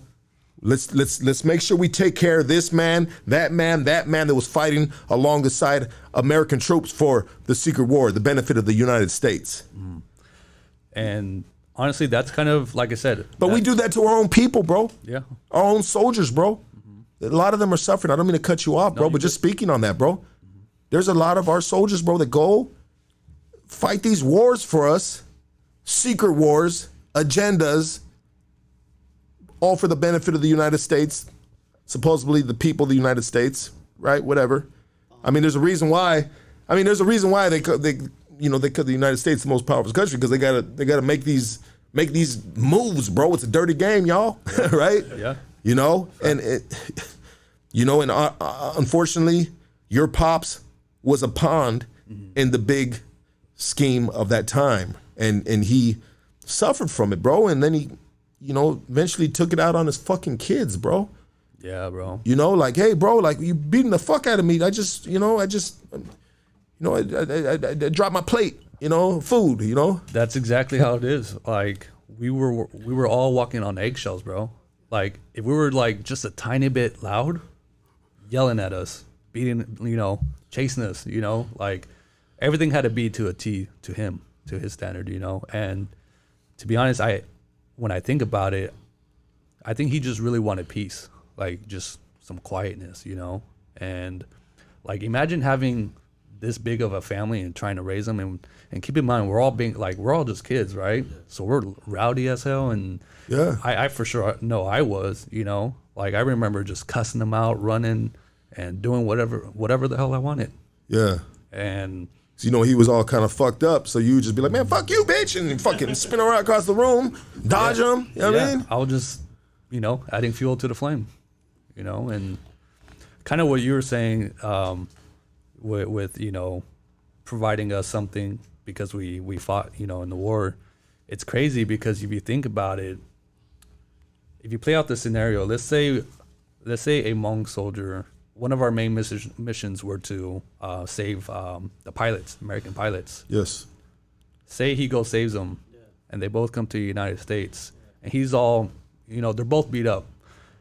but the American gets full veteran benefits. So somebody in the comments had mentioned that the biggest mistake that Americans did was leave the Hmong people hanging during the war. Like, Yeah. and that's where they fucked. So up. there's people that are educated about this war in the Yeah. comment section. Yeah, there's- That's dope, no, bro. all Hmong people will know this, and that's where we, like Hmong people, we kind of we want a little bit of shine, right? We want a little bit Recognition. of recognition, right? 100%. But at the same time, we're really prideful people and secretive people, so we're kind of, we're just hush hush, at the same time. So, but yeah, that's crazy. Like you're telling me if he saved him to get back home, and he gets veteran benefits, but the guy that just saved him doesn't get benefits, and they were on the front lines. Like, to me, that's pretty crazy. At the end of the day, dog, it comes back to fucking General Yang Pao. What is it, Yang Pao? Vang Pao. Vang Pao, right? Negotiations, Yeah. right? The fine print. Yeah. There's always fine print, right? There's probably no fine print back then. It was probably just a handshake and a word, right? Yeah, bro. When Vang Pao died, he was looking to get buried at like some sort of military cemetery in Texas, where where they have like honorable leaders. 100%, yeah. And the United States declined it. They didn't. They were like, no, like you're not gonna get buried here. So a lot of things There's like more little, there goes more resentment built up. exactly. Yeah. Yeah, just a lot of little things like that, and it's and it wasn't until my dad died where I remember, service members, they came and they shoot the gun in the air whenever veterans die. That's the only recognition we ever got. Oh, so they did do that. They did that, Wow. but that was the only So he was documented as being a soldier in that secret war. yeah. Should have got more though. That's fucking interesting, bro. Yeah. So the U.S. military, when he passed, they showed up in uniform to shoot the guns. Yeah. God damn it, bro. I remember seeing that as a kid, just I would wonder that too. I'd like, they would hold the rifle up, shoot, reload, shoot. And then, they had the American flag on his casket, just like they do with, U.S. soldiers. And we folded that into, a triangle. And then we cased that, and that's always in our house, It's just kind of a symbol there, like, this is what our dad did for us. You know what, dog? There's a lot of lost heroes in this country. There's another word I'm trying to look for, but I'll just use the word lost, bro. Like, that aren't celebrated. Unsung heroes. Thank you, brother. Unsung heroes. Thank you, Preston. Okay. There's a lot of unsung heroes, bro. But obviously, there's reasons behind this, bro. Yeah. Secret war, lost the war. Yeah. Right? What if he'd have won the war? Yeah. What if they would have won the war, bro? Yeah. Maybe the outcome, the benefits, the burial plans, the celebrations, what's written in the history books, Yep. right? We would have seen it in the history books. You'd I have been never to saw seen it. it. Never saw it. I mean, think about life, bro. Think about basketball, bro.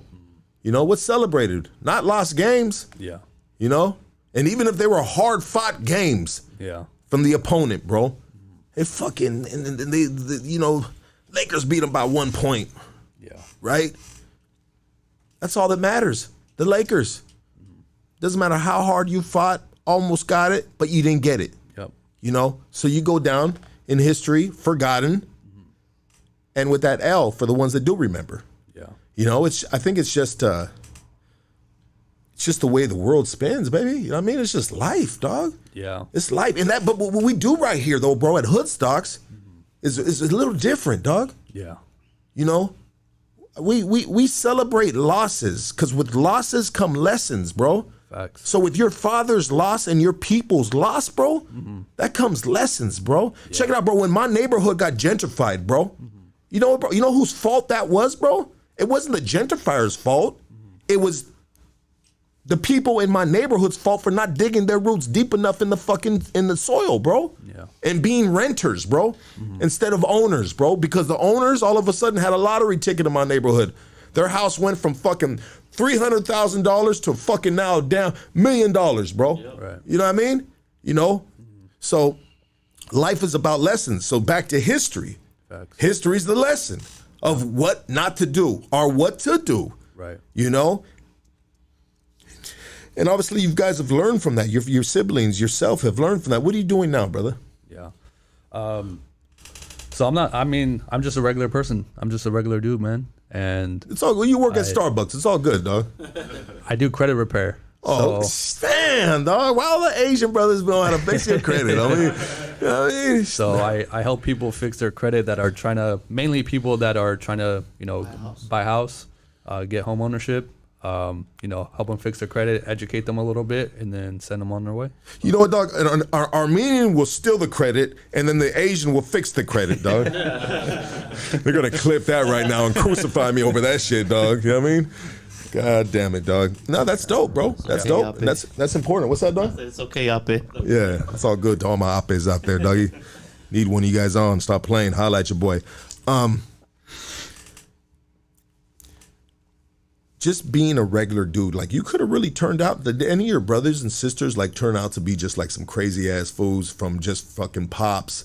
Like ended up in the prison system, like ended up in, because you look like a fucking, like, bro, you wouldn't even know, bro, that you once upon a time ago, bro, were sleeping in a freaking 2-bedroom, lined up, shoulder to shoulder. Yeah. Like, bro, you look like you right now, what's in front of me, dog, like a good kid, dog. Yeah. And you can never judge somebody by a book by its cover, Yeah. right? And say, oh, he's good. He looked like he was raised right. But little do they know. Yeah. I get that all the time, like, especially when I went out to college. A lot of people thought I was pretty well off, and, like, I think it's just, like, the way I carried myself and the way I dressed, and they thought I was, one of those rich Asian kids, but yeah, bro, like, to answer your question, thankfully my family didn't turn out to be one of those crazy ones, and they almost did, actually. And again, I'm gonna reference this probably over and over, but when my dad passed away, I think that honestly, that was the biggest point I believe in my family's life that led us to where we're at today. Because had he not passed away, I think we would have been ripped apart. My brothers, they were doing things they shouldn't be doing, hanging out with the wrong crowd. My brother at one point did go into prison, but he just did a small change. But we were on that path. We were on that path of destruction, bro. Where if my dad didn't pass away, I probably wouldn't be talking to most of my brothers and sisters right now. Wow. Yeah. Because he was like just what he was through. He was kind of like cancer to the family. So my dad, he was our leader, and that's how it is in every Hmong family. The male, the dad is looked at as the leader, and my dad kept us in line, even though he was like a bitter and mean guy. He he took care of all the chores. He delegated all the chores to everyone. I remember my sisters. Man, I got so much love to all my sisters, because without them, bro, like we wouldn't be here. But my dad would make all the sisters do the chores, and that's kind of how it was in the Hmong community. The girls would do all the cooking, do all the cleaning, taking care of the kids, all of that. And I remember there was specific days where, my sisters were rotating days on doing dishes or going to do laundry, and my dad regulated all of that, and he made sure everyone was on point, but like in a almost kind of like in a militant way, where he was super strict on us, and everyone in my family has a bitter experience with my dad because of how he was, but when he passed away, we lost all of that structure that he built, he built structure within us, and then when he passed away, we were just kind of all over the place. We didn't even know we didn't even know what to do, you know. But you said if he didn't pass away, you guys could have potentially gone off the deep end, right? Yeah. A destructive path. And that's because we would have ran away. Like, Got you. like nobody wanted to be home. Yeah. That was me. That was most of my brothers. They would be out, gang banging or out with their friends or just never home. Yeah. Like my oldest brother, my half brother, he had like a really bad relationship with my dad, and he was, I believe it was like around the age 13, he left home, and he was like in and out of like, I don't know if it was like foster care, but like some sort of government or county program where he was just living there, and there's only like one or two times I ever remember my oldest half brother, being home. Like aside from that, I've never really seen him ever as a kid. Yeah, and like I said, He's trying to escape that environment. Yeah, so because we were scared of our dad.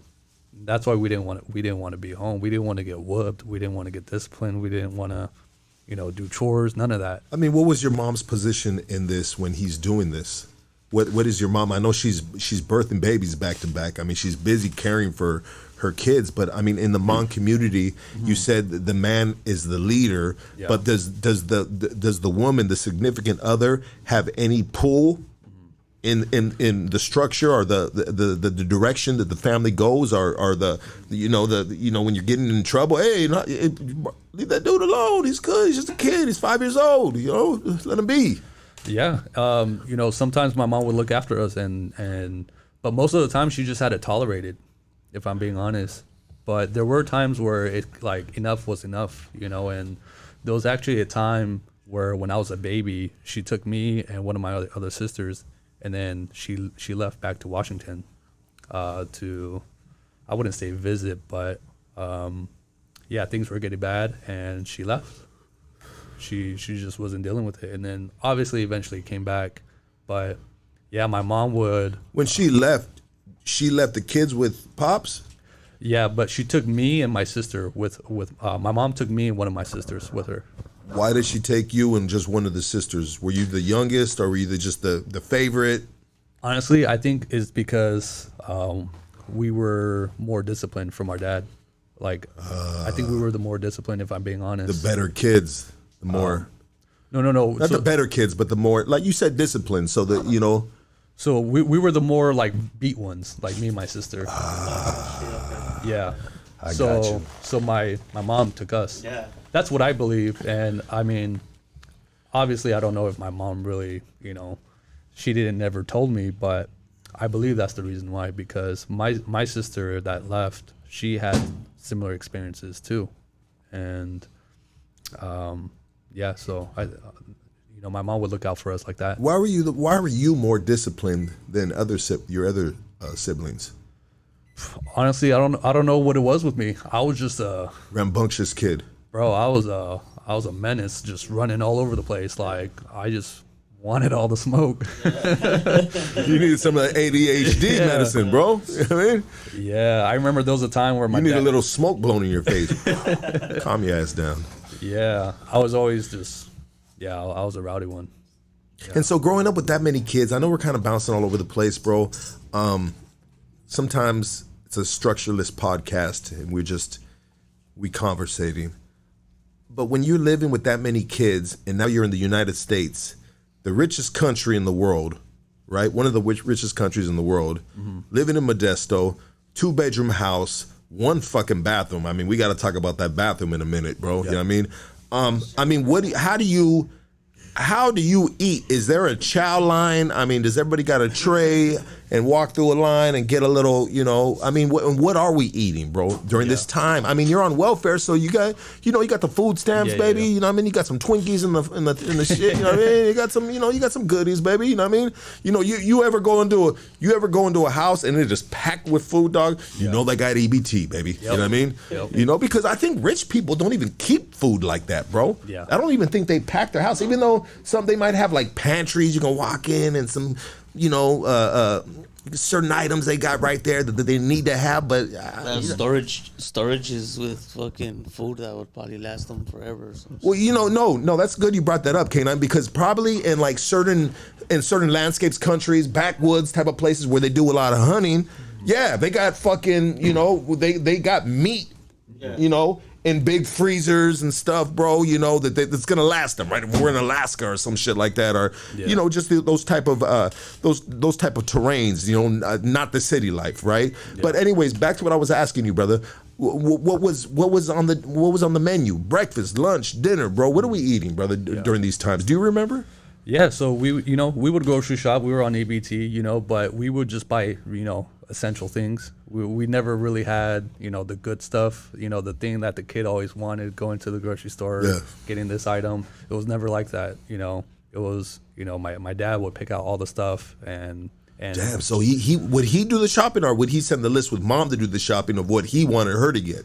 No, him and the sisters would do the shopping.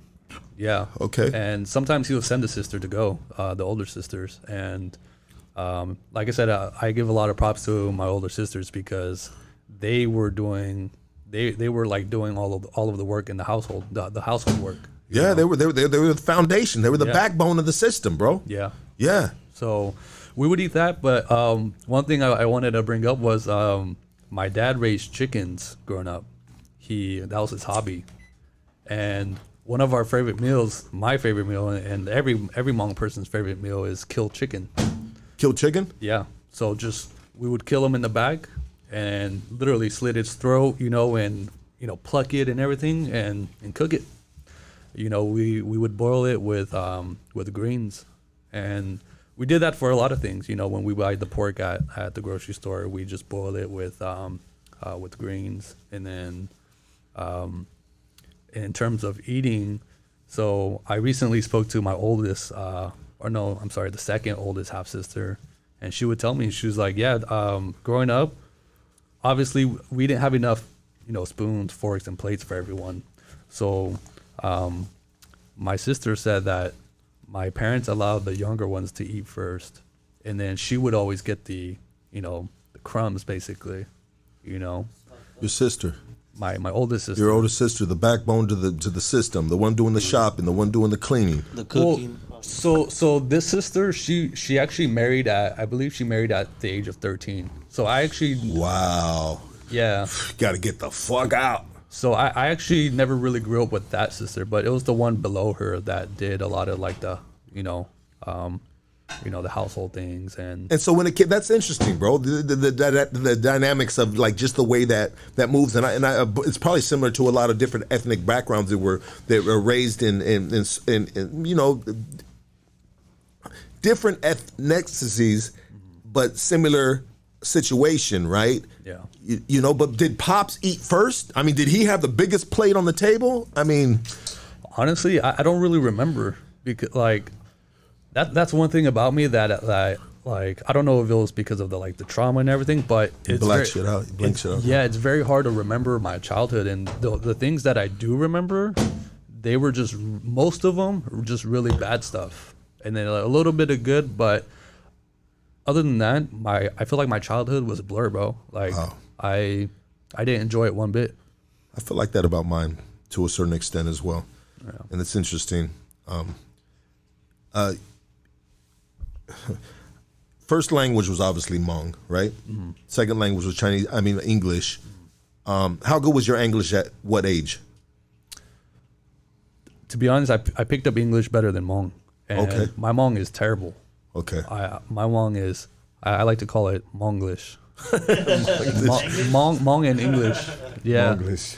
It's because a part of how I was raised, like like I said earlier, the the Hmong community moved out of Modesto, and then we moved to the opposite side of town, where we moved to probably the dirtiest area of our city, thinking that we were moving to a better place, and then it was predominantly populated by Mexicans.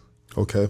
Yeah, and then this was in the middle of first grade for me, so all the Hmong people didn't grow up with them anymore at that point. I grew up with Mexicans. Yeah.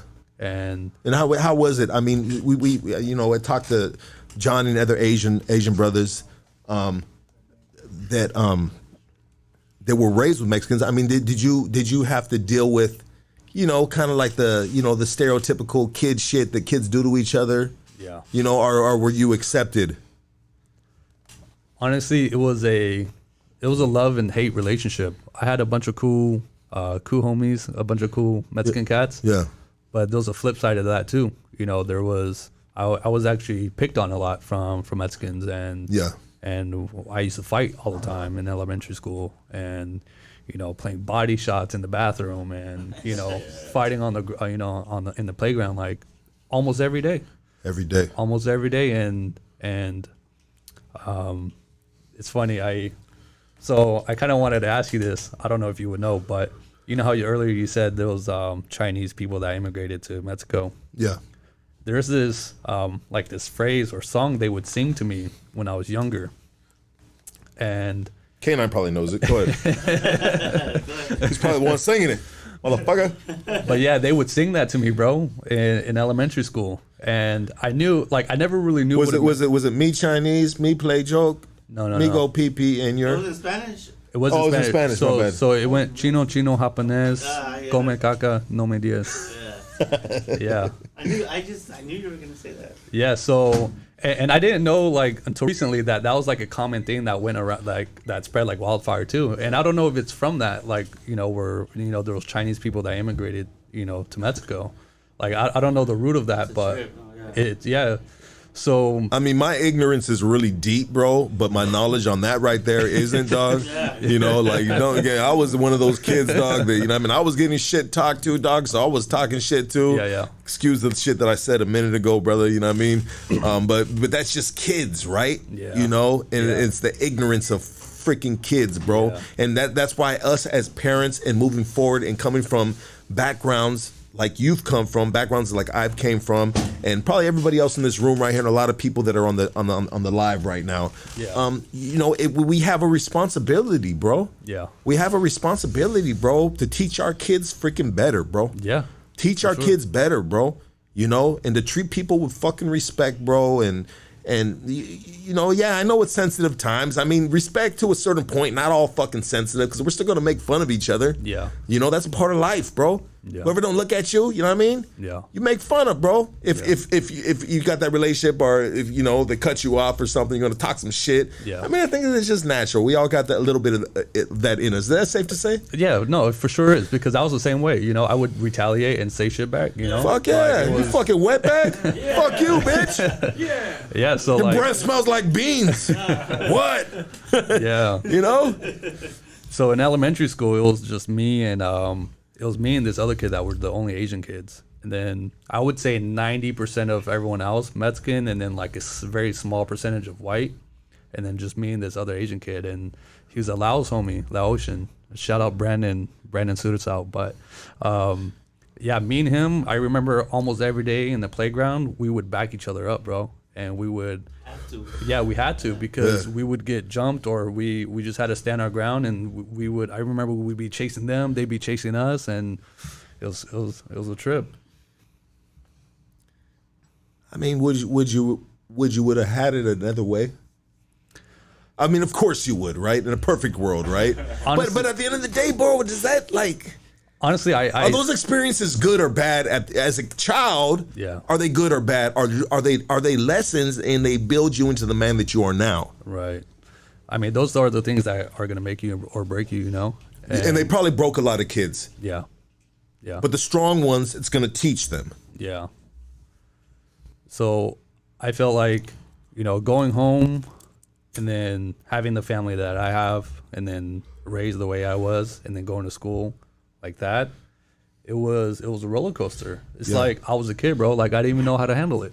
If I'm being honest, like how do I go home to immigrant parents and who don't speak a lick of English, and then I got a bunch of brothers and sisters, and then I'm going to school and I'm getting picked on and being bullied and I felt like my whole life I would just have my back against the wall and I was just always fighting. Like I had to fight back. You know how you do it, dog. You got fucking 9 brothers, 18 sisters, bro. You create your own gang, homie. You know what I mean? And you move in a pack, bro. You know what I mean? And you fuck with one, you fuck with them all, baby. Well, that was one of my biggest fears so one of my brothers, he's a crazy one. Like he's much older than me, but he was the wild one. Like he was the definition of he wanted all the smoke. Like whenever Bad motherfucker. yeah, like he like somebody look at him sideways, he's gonna flip a U. What's his name? His name is Long. Long. Yeah. Yeah. Fucking Long. Yeah, he was and everybody knows this in my family, but he was the one that would just take flight all the time. Anybody had an issue, like he was like, "There's an issue. All right, let's go run it." Yeah. That's how he was. But I was scared of that because I didn't want him to get in trouble or do something bad to help me. Because knowing him, And he's your older brother. And that's crazy that you had that. yeah, That sense that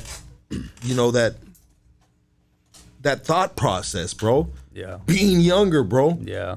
So maybe you were a little more wiser. Yeah, for sure. And that's the way I thought about it because, like I said, I knew how crazy he was because there was a time when my little sister got hit by a car in our front house. He was speeding and then it probably was my little sister's fault, but she ran across and then she got hit, the driver hit her. And then my brother just went berserk, bro. Like he went to the garage, went to go get the shotgun, and wanted to blow that guy's brains out, And that's how he always was, though. He was really protective and crazy, and I was always scared of that. And I think it's because of that I realized that I can't bring my troubles upon him because he would do some crazy stuff, It's very selfless of yourself, bro. Yeah. You know what I mean? To be the younger brother and to be worried about your brother because you didn't want nothing to happen to him because you knew Yeah. he was a short fuse, baby. Yeah. Yeah, He's gonna take that shit to the motherfucking box. for sure. Wasn't fucking around. That was him. Would you say that? I mean, when you see your brothers and your sisters, and so like I have kids, right? Mm-hmm. And I'm like, all right, she's a little more like me, Yeah. This one, she's a little mixed with both of us, right? Would you say your older brother, the crazy one, was a lot like your pops? I feel like we all were to a certain extent, to be honest. Yeah. Like we, like for me, like I feel like I inherited a lot of my dad's traits, like being harsh, showing tough love, and having a lot of distrust and just being really just to the point, and like I have a little brother and sister, and I help kind of, I grew up with them, and I feel like to me, in a sense, I helped raise them, and the way I would try to raise them was like my dad. I was always harsh on him, and I can feel that I was getting that from my dad. And even to this day, I feel like I have his traits, like sometimes I be tripping and I get mad at my girl sometimes, like You slap her up real quick? like getting, My bad, baby. Got that from my pops. yeah, like, I be like But getting, some of the Mexican hunters like that shit. They're like, they're like, all of a sudden they're like, actually get boop. choked. You know what I mean? Get your ass over here. but yeah, I mean, I can definitely see my dad inside of a little bit of my dad in every one of my siblings. So yeah, we for sure inherited a lot of, his attitude. What was the characteristics of your mom? Is your mother still alive? Yeah, my mom's still here. Shout out to moms. What's Yeah. mom's name? Cha. Cha. Yeah. Cha. We love you. Thank you for creating this amazing being right here. Oh yeah. Yes. Shout out to Cha, baby. She went through a lot, man. Went through a lot birthing all those babies, man. She had it cut out for her. I mean, she probably had dreams too. Yeah. She probably had dreams. You know what I mean? Mm-hmm. You know, when we talk about the olden times, you know, like, I wonder what her dreams were. What were her dreams? Did she have dreams? Did she ever say, hey, you know what? I didn't really want to live like this. I didn't want to have 100 babies. You know what I mean? You know, I really wanted to be a dancer. You know, I wanted to, you know, I'm just saying, right? You know, I wanted to be a chef. I wanted to, you know, like we all have dreams. Like dreams is what fuels us to move forward in life, bro. Without a dream or a purpose, I get it. She couldn't move forward with her dream. She had to move forward with her purpose. Her purpose was being a mom, bro. Yeah. That was her profession. Like if mom should get degrees too, bro. Yeah. You know what I mean? When women have babies, and excuse me, but when women have babies and they spend a certain amount of years raising kids, raising babies while the man is, you know, doing what he got to do for the family, keep the lights on, so on and so forth. I mean, they should have an opportunity. Oh, you had 3 kids? Okay, cool. 3 kids, when she gets this job, her pay rate automatically goes to this. I mean, I'm just saying, bro. Yeah. Makes sense to me, dog. Does that make sense, dog? That makes sense. Like, shout out to the women out there, dog, birthing these babies. Because if it wasn't for women, homie, the world would fucking stop. Yeah. Facts. It'd be a fucking spinning ass world with a couple old hanging dicks left over. I mean, I'm just saying, like, women, bro, if it wasn't for women, the reproduction of fucking mankind, bro, like, out of the top, dog, if you birth 3 kids, bam, you are eligible for this. Yeah. You know? Why does a mom gotta have birth these kids and then all of a sudden, oh, I gotta go to school now because, you know, at 35 years old, and I'm just saying, like, is that a legitimate topic? Is that a legitimate something to talk about, bro? For women, bro? It takes time from your life. You're raising kids, bro. Yeah. You gotta breastfeed. The dude can't stay home and pull his titty out because there's dudes that got titties like women. Let's be honest. I used to be one of them. Not no more. You know what I mean? Yeah, blur that out, dog, because we're gonna cut that part out. But I'm just saying, bro, like, shit, dog, women, bro. The empowerment, and I get it, the we movement and all this other stuff that's coming into effect. I think we're taking the wrong path with that, but that some of that are legitimate and it does count, you know. But we should be empowering them in other ways, especially moms, you know. And that's just my little rant on moms as I sit here with you and we have this topic. But what were her dreams, brother? Did she ever say anything she wanted to do? To be honest, no, because like what Hmong OGs, they keep everything to themselves. Like they don't like to show any sign of weakness or any, you know. I'm sure she had her own dreams and stuff, but like to her, she pretty much accepted her role in this life. And like in the Hmong culture, the wife basically does that. You know, when a male marries a female Hmong, she becomes part of the groom's clan, and she's responsible for kind of taking care of their side of the family. Now the woman becomes their part of their clan now, their person. So, you know, I'm sure she had dreams and stuff, but you know, when she got married, that was like a contract that she signed, you know, that, you know, okay, I'm gonna go marry and I'm gonna go take care of him and our family that we're gonna build. And that was it. And because there was an unwritten law in the Hmong culture, the community. Yeah, there was. Once you birth the baby, once you're a mother of a clan. Yeah. And like I said, one of the big life events in the Hmong culture is marriage. You know, where we have our own wedding ceremony and everything, and this is a trip to some people, but in the Hmong culture, when a Hmong man marries a Hmong woman, he has to come and kind of bring like an offering, and it's a monetary offering. And in our culture, I mean, I hate to say it like this, but you would have to buy her, and you do that out of respect and because you're taking that person away from their clan and making her become part of your clan. So we do a whole wedding ceremony and everything where we bring our elders together, and they pretty much, you know, combine the two, and then the elders from each side of the party, they negotiate like a kind of like a mutual price in terms and make sure that, you know, if there's any beefs out there, that they're all settled, and, you know, make pretty much just they're kind of like their mediator, their officiator kind of, in a sense. So I mean, we're talking past tense.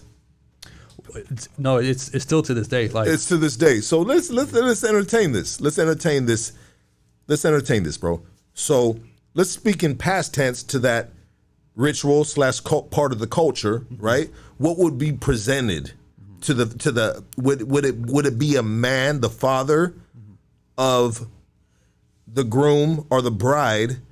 I mean, who makes the initial deal? Because obviously the parents are behind it, right? yeah. So The parents are making the deal, and who makes it, and what is offered, bro? Like, is it livestock?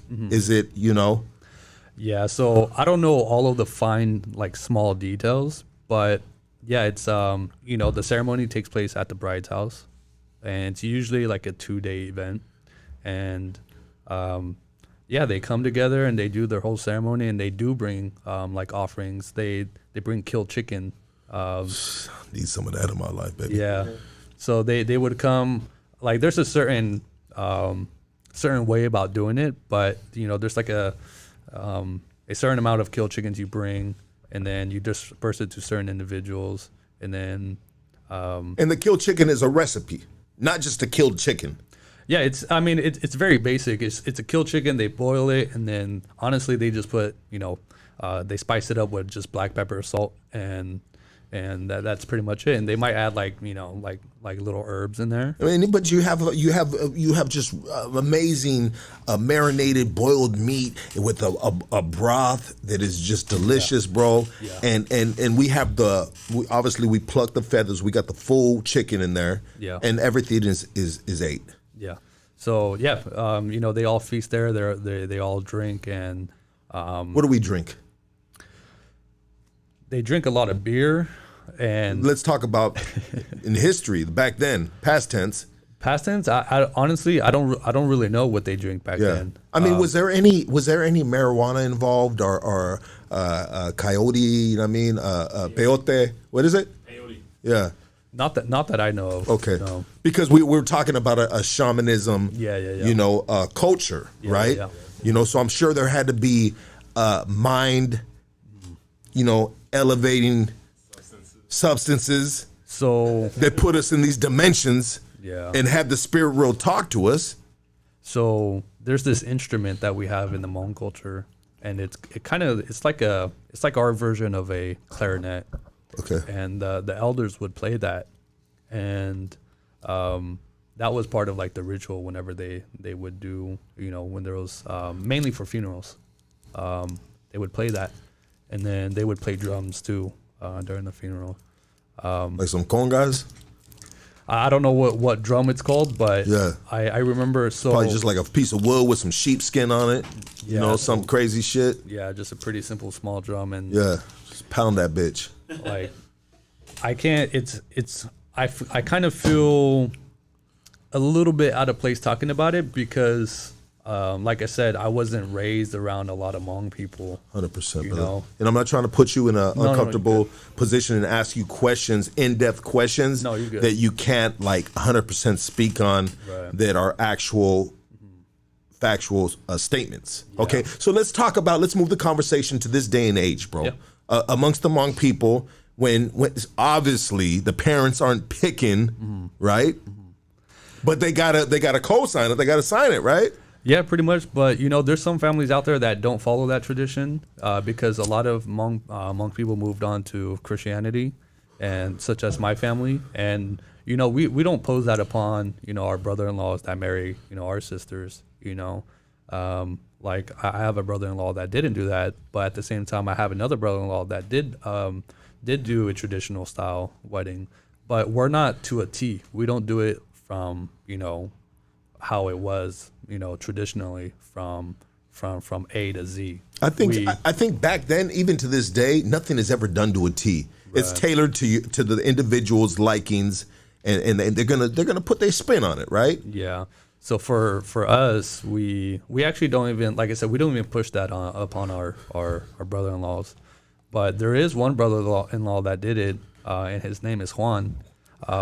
He's marrying my sister actually next month. Fucking Juan. Have a wedding. Shit, we got Juan Hole coming on Thursday. Yeah. Hey, my boy, you need one of these right here, bro? We got some back there. You're good? All right, cool, dog. Just making sure you're good, doggy. And so he's gonna do the traditional way.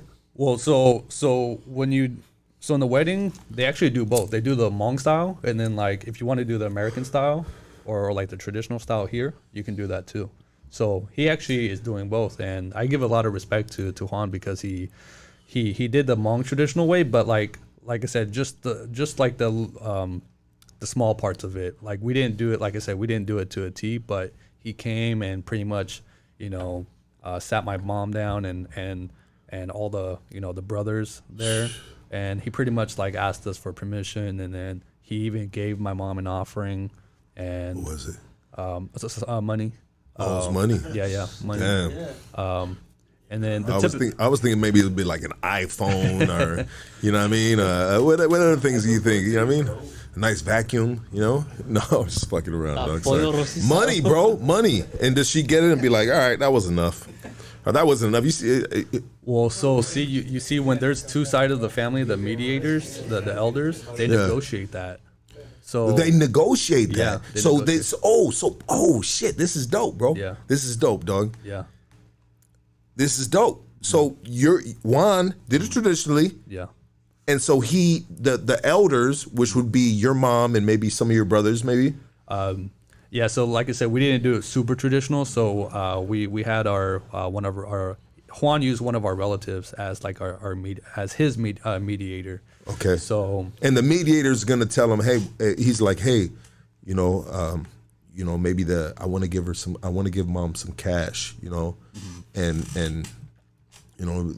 the mediator says, all right, that's good. You know what I mean? Does he put a number on it, or does they leave it up to the discretion? So the way it happened was, so it's usually they have a set, kind of price in mind already, and then the mediator will kind of talk about it with our side of the family. Can you say what price it was?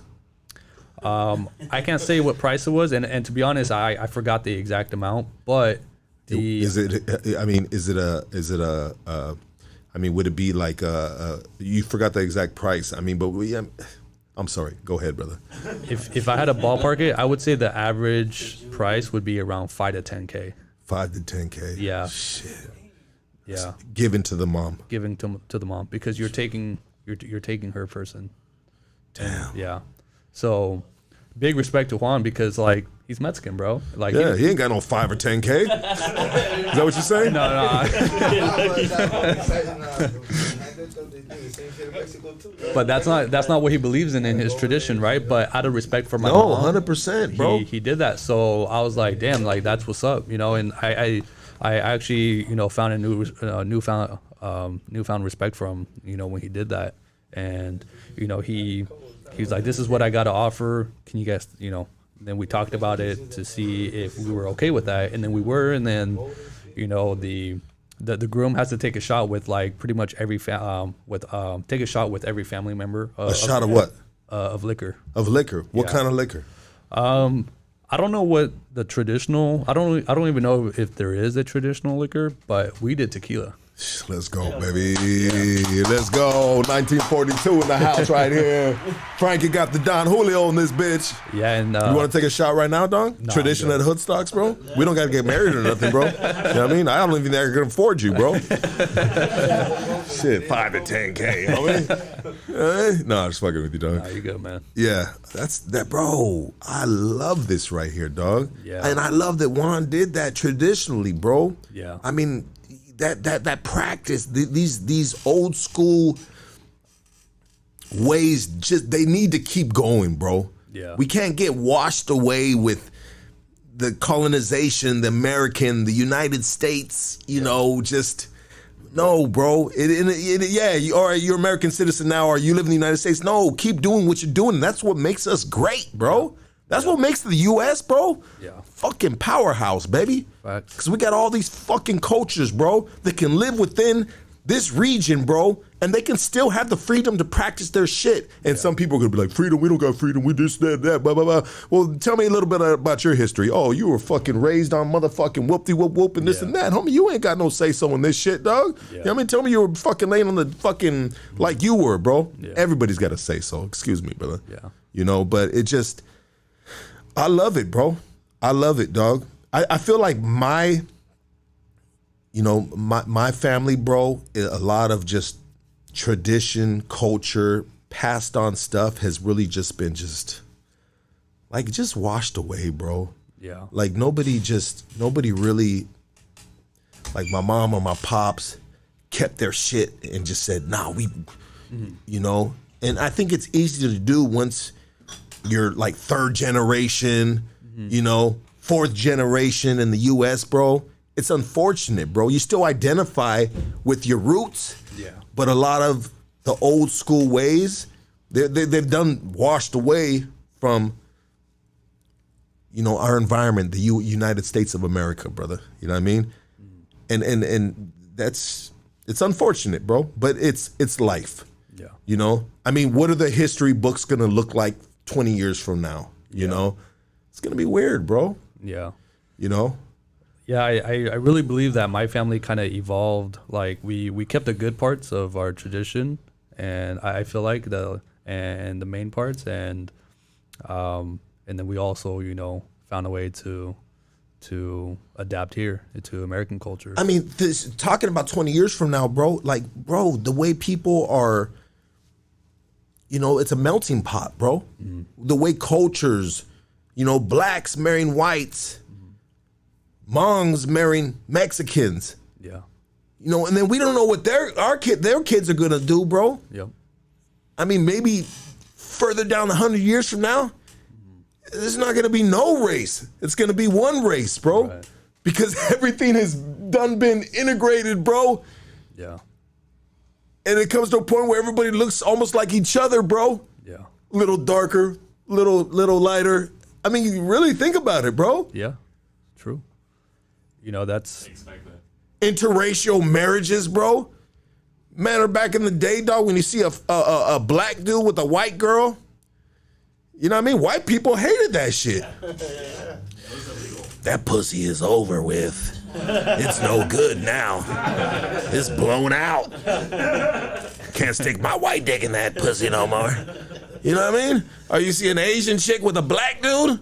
Why do I keep on going with black dudes? I'm going the same shit, dog. Keep going. You know, but it's just like, dog, 100 years from now, bro, there's going to be no fucking, it's going to be one race, bro. Yeah.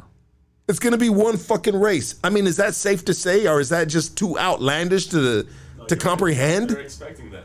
Are they expecting that, Preston? Look at Preston. He's half black and half white. Yeah. He looks Mexican, though, bro. He does. But he sounds crazy. What does he sound? White.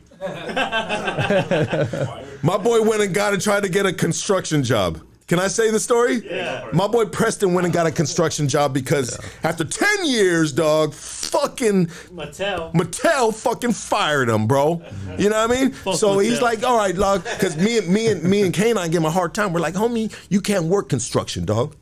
Because you can't hang with the paisas, you can't hang with the Mexicans, and when you work in non-union or shit like that, dog, like it's competitive, bro. Yeah. You know what I mean? And the Mexicans don't play, dog. Yeah. You know the bro, when it comes to that shit, they hustle. Oh yeah. And they're gonna outwork your ass. And so we told Preston, you won't ever survive in that. So what does Preston do? He goes and tries to get himself a fucking construction job, right? And so he worked some concrete work with the homie Armando. Shout out to Armando, baby. We love you, baby. And anyways, so Armando hooks him up with a concrete company, right? Yeah. He goes, these are friends of mine. You know, I got you an interview. He gets an interview with them, and he's applying to. Preston is applying to do concrete, to lay concrete. Yeah. He does the interview. He leaves. They call him back and they said, hey, I think we got a better job for you. and he's like, yeah, what is it? They're like, we got an office job for you.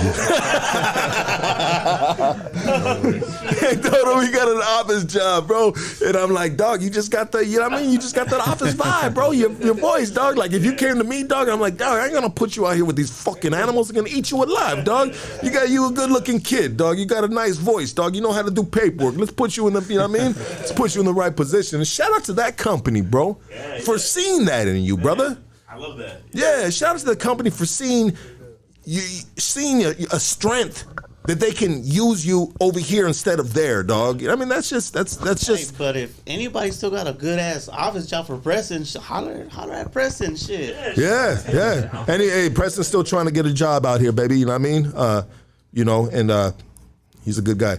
But anyways, That's what's up, though, bro. Like, just trying to put him on to some hard work. Yeah, and he went out and banged for a minute. Yeah, because he had my voice and he had K9's voice in his head. Like, homie, you can't hang out there, dog.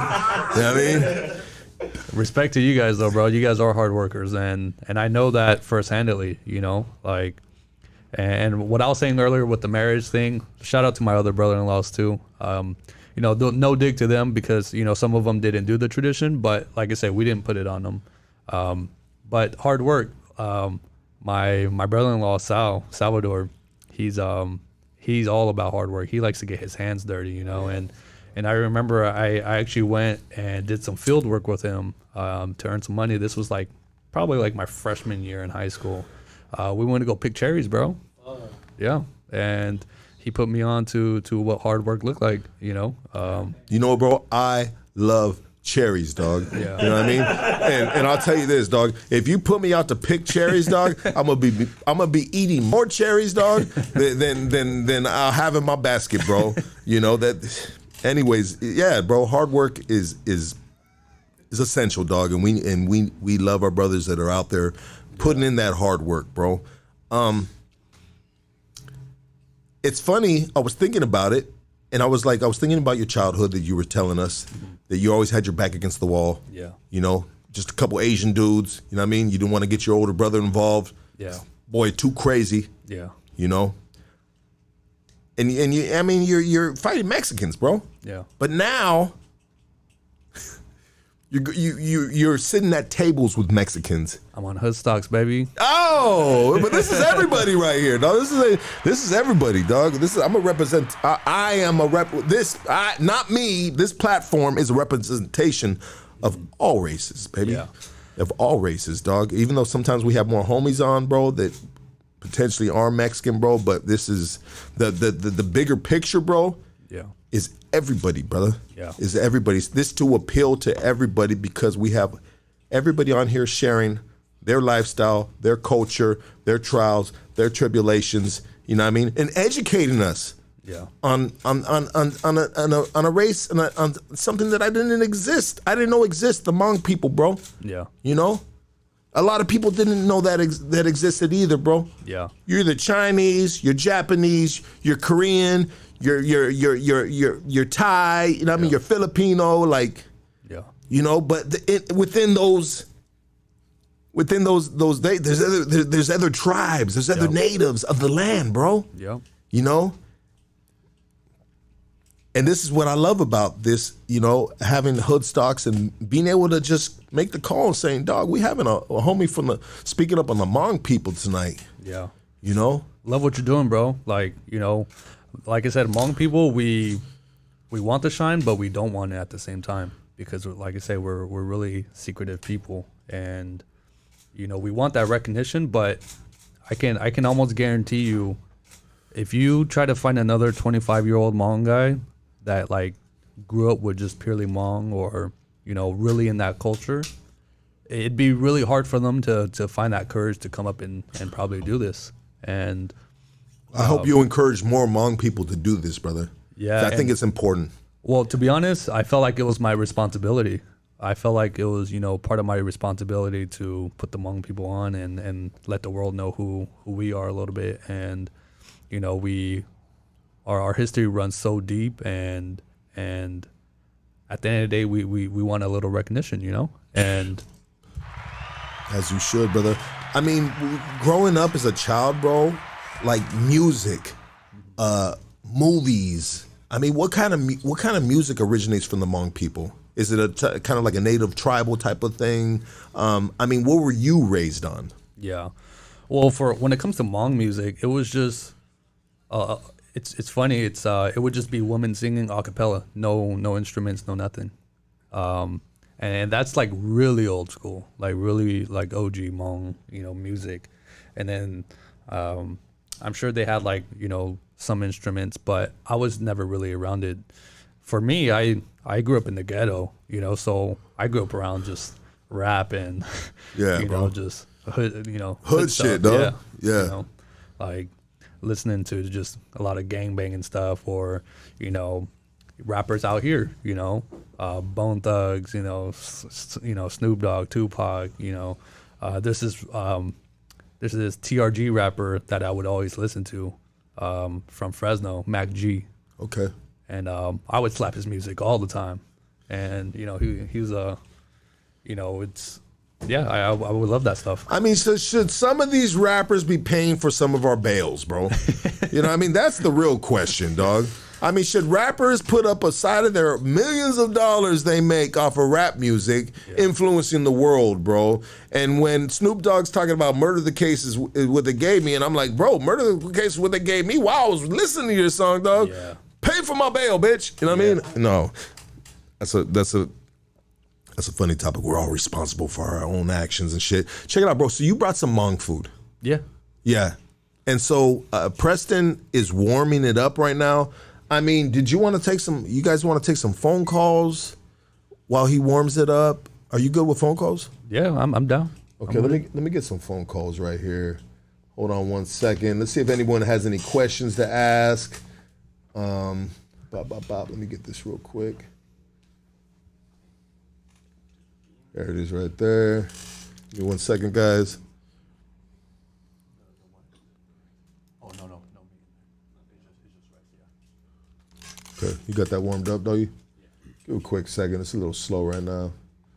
Okay, let me see.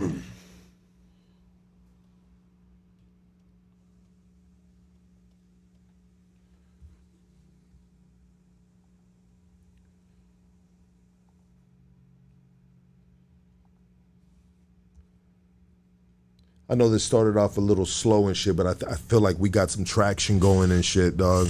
Started off a little rough, yeah. Hold on real quick. Let me see. Let me get this phone. Hold on real quick, guys. Hold up. You're on Hood Stocks. Talk to us. Hey, what's good? What up? How you guys doing? Good. How are you doing? Doing I'm good, cool. thank you.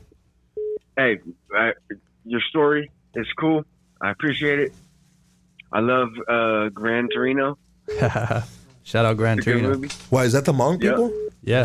Have you Yeah. ever seen that movie? Yeah, with fucking Clint Eastwood. Yeah, that's Hmong people, bro. Yeah. Oh, shit. Yeah, but yeah, that's Hmong people over there. That's crazy. Yeah. Oh, yeah. I appreciate your story. Tell it. All that. Thank you, bro. And I fuck with you guys. I fuck with you. Lucky, you two, Jeremy, whatever. She pronounced my name wrong, bro. It's not Jeremy, bro. It's Dale. So what is it? It's Dale, bro. She pronounced it wrong, bro. Okay, I'm sorry. Dale. My bad. Dale Earnhardt. Yeah, Race car driver, man. that's my mom's name. That's your who? Gail. You said Gail? Is that what you said? Son, is that you? Son, you know my fucking long lost son was calling today, dog. Hey, ain't nobody my daddy. Don't say that. Don't disrespect me. Don't do that. Put you right in your face. But I respect you. I'll let you guys go. Do your thing. Thank I'm you, bro. watching. Appreciate I fuck you. with you guys. Thank you. All right, bro. Be easy, bro. All right, cool. I'll hit you right in your face. All right. You're on Hood Stocks. Talk to us. What up? That fool said, nobody's my daddy. I'll hit you right in the face through this phone. You're on Hood Stocks. Talk to us. What up, Lucky? What up, baby? Shout out to my Hmong people, man. I was busted with some dude from the Hmong people. Thank you, bro. Appreciate that. Where are you from? Wine Gardens. One more time? Hawaiian Garden. Hawaiian Garden. Is that out here? I know the guy. Okay. He was a big guy named Doughboy from Santana. That's dope, bro. I didn't know they had Hmong people out here like that in the LA area. I know there's a small handful, but that's cool, bro. Yeah, he was telling me about some festivals you guys be having up in Minnesota or something like that. Hmong New Year is big in Is that Minnesota. what it is? Yeah, Hmong New Year. Yeah, that's what's up. Man, give me a shout out, man. Lucky you too, man. You go punk ass bitch. Damn, bro. The level of disrespect today, dog. Come on, dog. It's like saying fuck you, homeboy. Okay, no, that's not like saying fuck you. Punk ass bitch ain't saying fuck you, homie. Hey, yo, God damn it, dog. You're on Hood Stocks. Talk to us. He said that's like saying fuck you, punk ass bitch. Nah, homie. I'll hit you on your face with this phone right now. Yeah. What up, dog? You're on Hood Stocks. Hey, what's up? It looks like you guys are having a good time. I'm not gonna lie, I had some pretty good laughs. Well, the laughs is one thing, but just being educated on the Hmong people is key. And you know what? This is my question I wanted to ask them. You know, like the good vibes is what I'm trying to say. You know. Absolutely. So look, my name is Miguelito Tattoos on Instagram. Let me introduce myself. Mm-hmm. And dude, I was doing a tattoo session. I was listening to you guys, you know, talking about everything, and I was telling my client, I was like, hey, how do you think they tattoo people like over there where like his family is from? Because culturally, the Chinese, the Japanese, the Aztecs, the Egyptians, dude, everybody has their own culture of tattooing, man. So I was wondering if maybe you could shed some light on your culture, on how you guys feel about tattoos, and any stories you might have, maybe your family or any relatives getting tattoos traditionally. Yeah, bro, appreciate that, and appreciate you shedding light on that aspect of, you know, the culture. And to be honest with you, bro, to my knowledge at least, we never had tattoos. Like, if you look at all the OG parents, I don't think you can find one that has a tattoo. And to some OG parents, I actually think that it's a little it's looked down upon. To some, you know, just you know, they don't want you to be, you know, I don't know if it's because they don't want like a bad representation, or, you know, I remember, you know, going around going to a Hmong setting.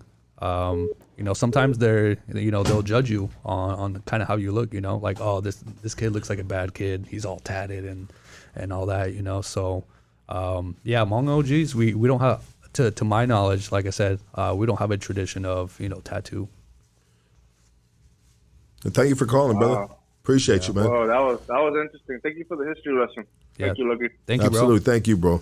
Thank you for keeping it respectful too, dog. These motherfuckers are banging on me right now, huh, dog? The other dude was like, I'll punch you in your face. The other fool was like, punk ass bitch. That's like saying fuck you. No, it ain't, stupid.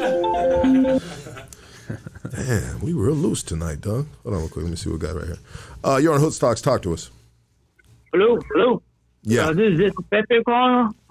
What's going on? This is. What's up, Pepe? I know who Pepe is by now. I've been listening to you guys, and you talked about his dad working for the CIA. Yeah. You know, the CIA personally, I think, is a terrorist organization.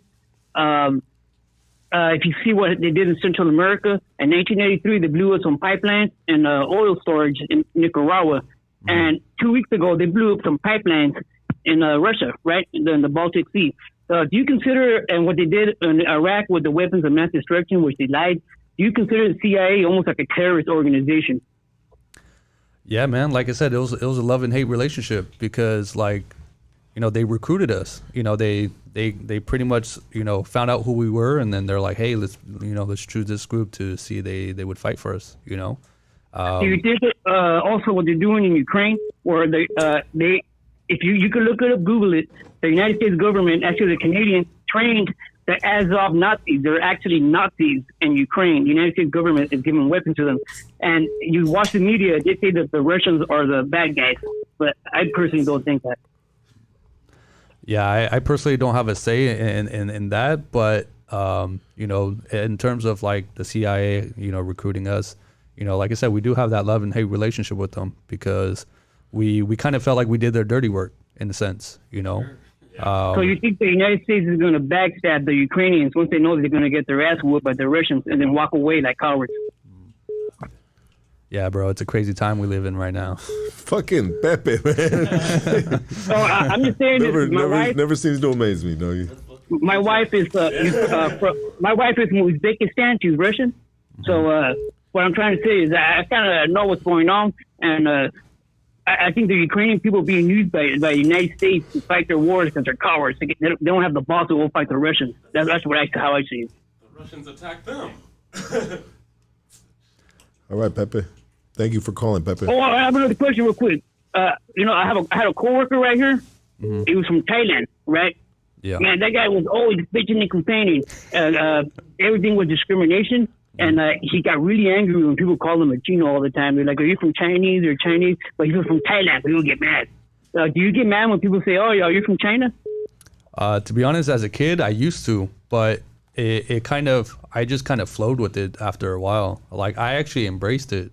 Like, in high school, when I took Spanish class, the teacher had us pick one word to name ourselves for the Spanish class, and it had to be a Spanish name, and I chose Chino.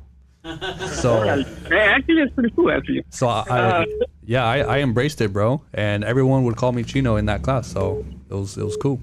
Thank you, Pepe. You're on Hood Stocks. Talk to us. What's up, Lucky? What up, doggy? Hey, this is fucking little baby youngster, aka C minus. What's cracking, G? What up, dog? Hey, I just wanted to call in and tell you guys, hey, this is a good episode. It was. And another thing, bro. Yeah. Thank you, bro.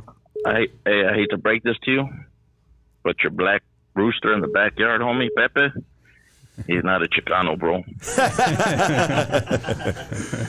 And his great grandpa. Yeah, I know, bro. He was gay, bro. When they're doing cockfighting, it wasn't the cockfighting you're thinking. Damn. I hate to break it to you, bro. And that German Shepherd, he's mixed, bro. Yeah, fool, dog. All right, big dog. I just wanted to call and fuck with you. Thank you, dog. I appreciate that. We got a call from Sacramento right here. Let's get this last phone call. You're on Hood Stocks. Talk to us.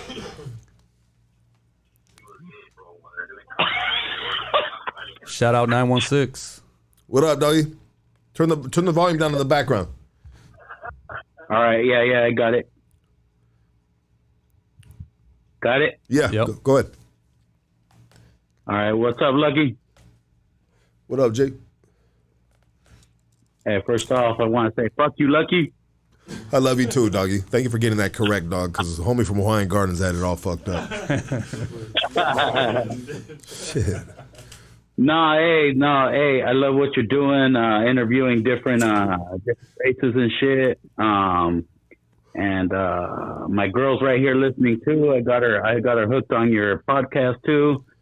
And she knows a lot of Hmong people too. She was talking about a little bit more about the Hmong race when they marry and stuff, and they put a worth or like a price on the woman, like depending on their education and their virginity and all that stuff.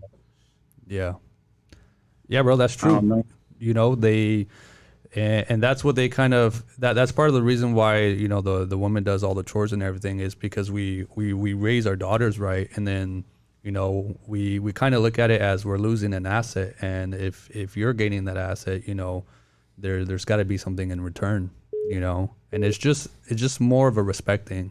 But yeah, it's like I said, I hate to put it that way, but yeah, you kind of, there's a price on them, and you buy them in a sense. Yeah, well, you know, it's good and bad. You know, it's just the way people look at it in different cultures. You know, we're Mexican. We have our traditions, and everybody has their traditions, and everybody's traditions are good and bad. But you know, that's how it is. Absolutely, brother. Thank you for calling in, bro. Appreciate you. Absolutely, love you, Lucky. Love you too, baby. Thank you, dog. Shout out to your lady, dog. Thank you for watching for the first time. Appreciate it. What do we got right here, dog? We got this food cracking or what, dog? Let's see what it do, dog. It's been cracking.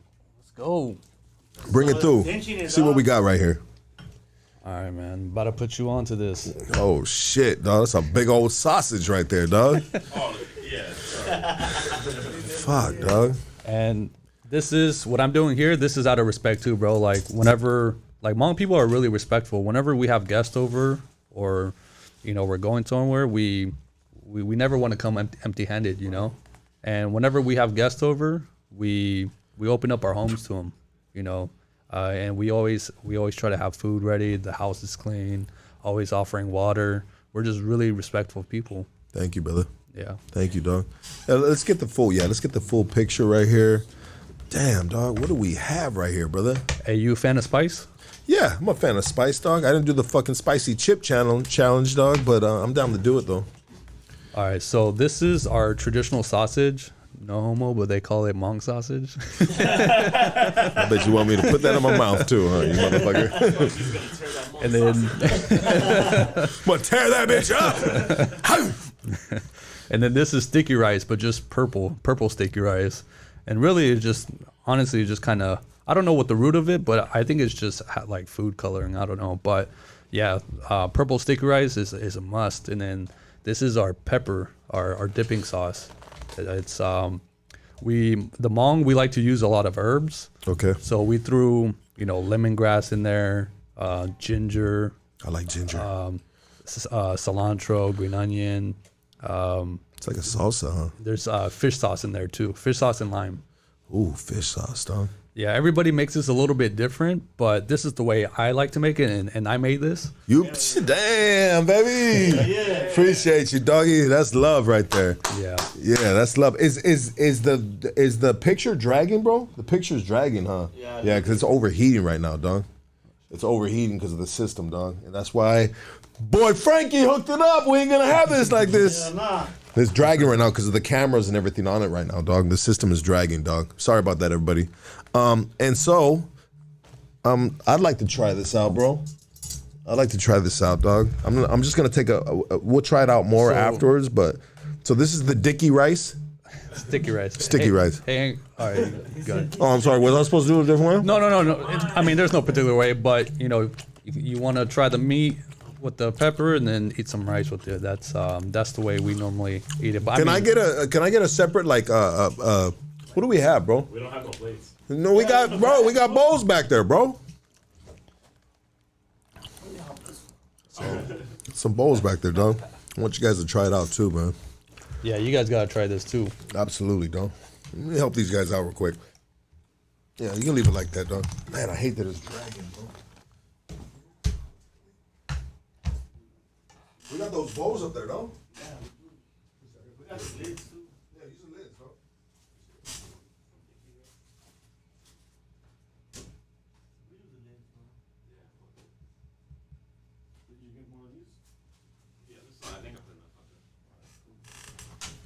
Hey, you guys get some. If put some rice on the plate and grab one of these and grab some pepper. Sure. Yeah. I'm vegan, that's why I asked about that. Oh, for sure. So he turned it off already?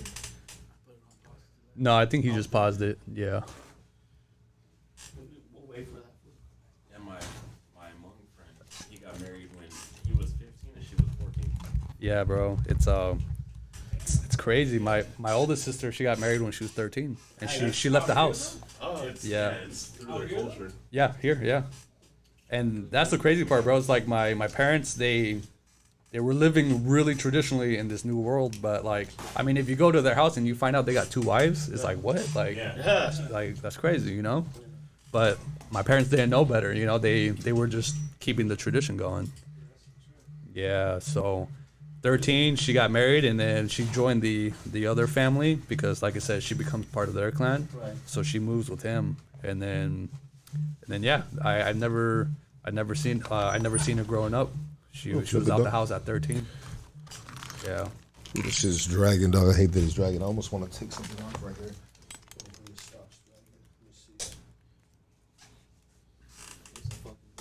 It's another banger.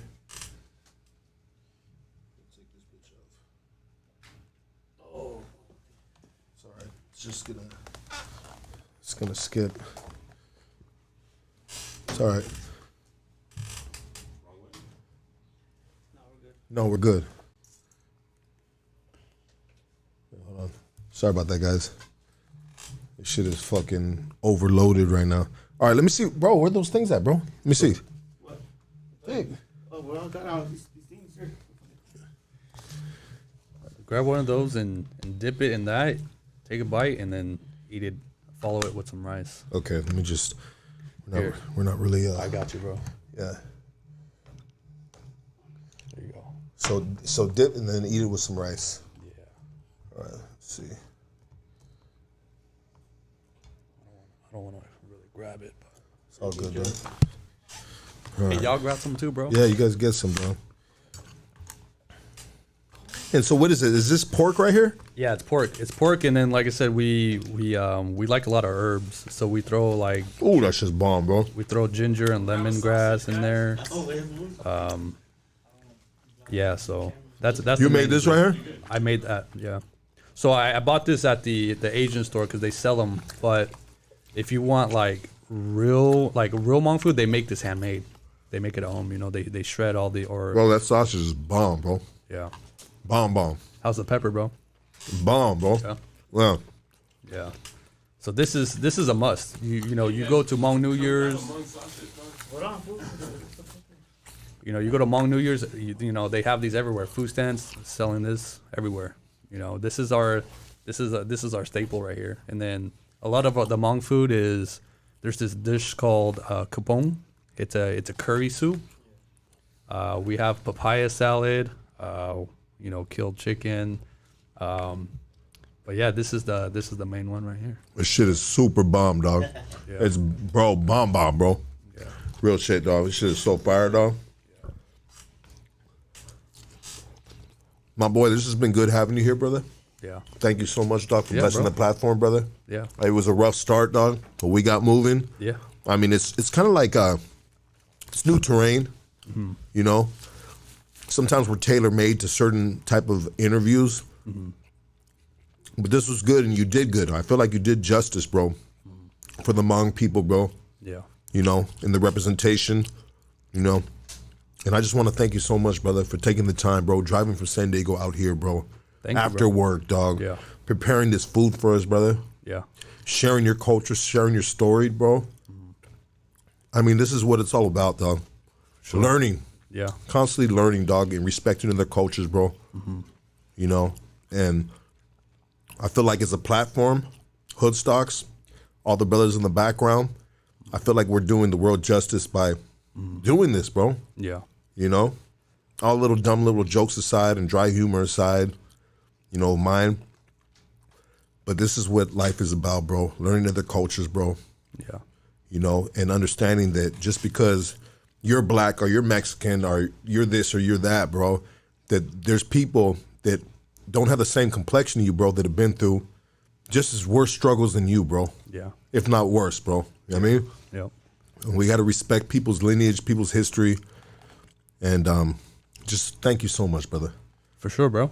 Thank you so much, And bro. I appreciate you giving me the platform and you know, open arms invitation. I appreciate that, you know. And you know, you're doing great things, bro. Like if that podcast you did with Johnny changed my life. And I don't know if we got much time, but we do. Kind of wanted to talk a little bit about that too. But yeah, let's do it. What you're doing is a life changer, bro. And it certainly has changed my life the past, you know, 2 months since you had Johnny on here. Why did it change your life? So, bro, like growing up, there was a lot of, like I said, distrust and betrayal and struggles and everything in between, you know. And seeing my dad pass away, when you see death, especially one that a loved one, and then even someone dying in front of you, like I seen a high school mate die in front of me, like someone I went to high school with, and his body was just on the floor, lifeless, and you know the police officer was doing CPR on him, and his body was just flinging on the floor, and like he was gone, you know. And I saw that as a kid. I saw that like at 15, 16 years old. I think I was like 16. And then it was a crash right by my house that happened. And then I went to school the next day. I didn't know who it was. And then when I went to school the next day, a a bunch of my close friends, they're all crying. And that was his best friend that died. Yeah. I didn't know him personally, but like they were just bawling in class, bro. And then I couldn't tell him any of that because I couldn't tell him what I saw because I felt like to me it was my burden to carry. Yeah. And it wasn't theirs. And if I did tell him, it would rip them apart. That's interesting about you as your character of a person, bro. Because a lot of people would have shared that. Yeah. I probably would have shared that, bro. Shame on me, right? Yeah. But obviously, your chemistry, bro, is a little different than others, right? I'll say it like that. Because a lot of us couldn't wait to share what I saw. Yeah. You should have seen him. Blah, blah, blah. Yeah. But out of respect and love for that person and the people mourning his death, you made a conscious decision, dog, not to share that, bro. And that speaks volumes about the man that you are, the young man that you are, brother. Yeah. And I condemn you on that, bro. Thank you, bro. I mean, I thank you, bro, on that. I said condemn. I mean, I'm sorry. I condemn you on that. Round of applause. But yeah, brother, that speaks volumes, dog. You know what I mean? And so in regards to like Johnny's podcast, I mean, it really resonated with you, someone of your, that looks like you, right? Yeah. Well, it resonated with me because what he was saying was speaking through me, bro. Like, he was like a mirror image to me. It was crazy. Like, I was like, literally, I was watching it and I was getting chills because everything he experienced, aside from like the prison stuff, like he was speaking to me. Like in terms of like your parents never saying I love you, or because that was like a Asian, culture thing, or how we would get picked on by the essays. And I got chased down one time from one of the essays with a gun, and I was like 10 years old. Yeah, bro. And ran for my life, and things like that really resonated with me. And for the longest time, I felt empty inside. I was going through, like, I was going through a lot of depression and emptiness because I had lost my dad. And then as I was trying to recover, my baby niece passed away. My baby, my niece Haley, and I was there when they took her to a hospital, and I remember everything, and I kind of like helped raise her because my brother lived with us. And shout out to my brother because he went through a lot and he lost his baby girl, and those couple years was like just pure darkness from 2008 to like 2010, 11. My dad passed away, family members passed away, cousin getting shot and killed and the most gruesome way, and that affected my brother because that was his partner, and just everything, bro. And during those times, while we were down, I felt like we were getting kicked at the same time from the people around us. Yeah. So to me as a kid, the way I grew up, I saw everything. I was one of the youngest ones, and most of my siblings, they were all older. So I saw them struggle, and I couldn't do nothing about it. I couldn't go, all right, I'm gonna go try to work and try to help you guys out.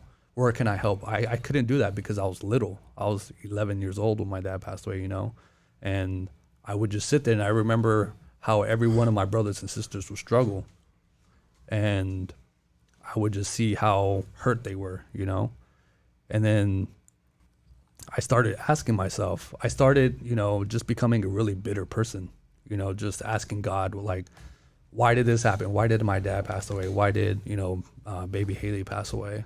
Why are we living dirt poor? I'm trying to do good, but, you're throwing all these obstacles at me. And growing up, I actually went to church here and there. I actually hated going to church because there was a lot of church politics, and it was just a Hmong church. And like going there, it felt like I was being condemned. Like, don't do this, don't do that. If you do, you're going to hell. Yeah. That's how it was for me growing up. And then I felt like I was put in so many different spots. Like I was, being raised in the hood and with all the Mexicans, and then going home to this, and then trying to go to church and trying to understand this, understand Jesus and Christ. And I was just kind of all over the place, and I didn't really know how to handle it. Yeah, you were you were seeking an explanation. Yeah. Of what was presented in, in your life, bro. Yeah. And then when you go to church, and you don't find that, bro. That's got to be confusing. That's got to be tough, bro. Yeah. For any kid, bro. So, but I'm grateful though, because without my brothers and sisters, without me seeing them struggle, it wouldn't give me the mindset I had today. Because when I was seeing all of that, I was like, okay, how do I stop my loved ones from struggling? What do I do? And like I said, I held a lot of guilt because I couldn't do nothing for my family. And then also I had a bad relationship with my dad. When he was in a coma and was on his deathbed, there's only two things I ever said to him. And it was, sorry, I love you. And I remember I kept repeating that in his ear. Like I would sit by him and that was the only thing I ever said. Because I never really had any good memories with him. It was just nothing but pure bad memories, So why were you apologizing? I mean, was it you were apologizing to him not for you as a son, but for the situation that he was in, that he had to be going through at the time? Was that the apology? I'm sorry, you're going through this? No, the apology was because I was a bad son. Bro. No, dog. Yeah. Do you believe that to this day? I recently let it go.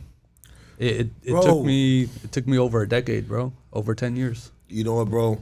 Honestly, dog, I can't agree with that, bro. And you know what? You weren't a bad son. You were a kid, bro. You were a child, bro. Yeah. And at the end of the day, dog, it's the parents' fault, bro. Yeah. It's the parents' fault, bro. You weren't a bad son, dog. I mean, you were a freaking baby, dog. You were a child, dog. That's ridiculous, bro. I mean, has people told you this before, that you've shared this information with? Are these thoughts, are these feelings with? I never really let it out, bro. I held everything inside. To me, growing up, I kind of the same reason why I didn't go tell my brother, hey, this fool just chased me down with a gun. It's the same exact reason why I held everything in, because I didn't want him to go do some crazy stuff and go blow that guy's brains out, And same thing here with me. I didn't want to express my struggle to the people around me, because I didn't want to become a burden to them, because they were struggling already themselves, like all my brothers and sisters mainly, and to me it looked weak if you show weakness. And that's how it was growing up. Whenever there was weakness, I felt like people sensed it out, and then they would pick on you. And I always learned how to how to fight back. And I prided myself by not showing any weakness for the longest time, and that really ate at me. Yeah, you built a freaking emotional wall, bro, a barrier around yourself, brother. Yeah. That only hurts one person, and that's yourself, dog. I mean, what is your purpose in life? Honestly, I feel like I feel like I recently just found my purpose. For the longest time, I was trying to achieve the status of I made it. And that typically consists of money, right? Where I wanted to make it and create my own business and be filthy rich, so that way I can come back and save my family and stop them from struggling. Because, still to this day, we have our struggles here and there, but I don't want to see my brother working at a warehouse. I don't want to see my sister looking for jobs. To me, I want to be that anchor and the one to make it and to make it in life. But I had it all wrong, bro. I had it all wrong, because through all my experiences, I built a lot of distrust. And all of the distrust that I put towards, the people around me, even to God, where I put that trust was to myself. I started trusting myself too much. And it even got scary sometimes, where, anybody that messed with my family, I wanted to go smoke them out, And I was always methodical about it, you know, like there was a time, I can't speak about the details, but something happened in within my family, and if I'm being honest, we almost took that guy. I almost took that guy, and I did it in the most methodical way, you know, and that was my mindset. It's like anybody that fucked with my family, like I'm gonna come get you in like the way that was like, you ever seen the movie Law Abiding Citizen? I don't know if you haven't seen it, you gotta watch it, but he was doing some, like, he did 10 years of planning just to get back at one person. I think I've seen that movie, yeah. Yeah. And that was my mindset. And I was like, but at the same time, I was trying to be a good person and provide for my family and try to be the anchor and be the one to save my family and try to make it in life and be rich, you know? But by going to church when I was younger, like picking up, you know, the gospel a little bit, it kept me away from doing a lot of bad stuff. And then it was also my older brothers that kept me away from doing bad stuff. And they did a good job of keeping, you know, the gang stuff and everything away from me. And then, like I said, if it wasn't for my dad that passed away, I probably would have been in a gang right now, you know, for all I know, you know. But yeah, I had it all twisted. My mindset is I started trusting myself too much.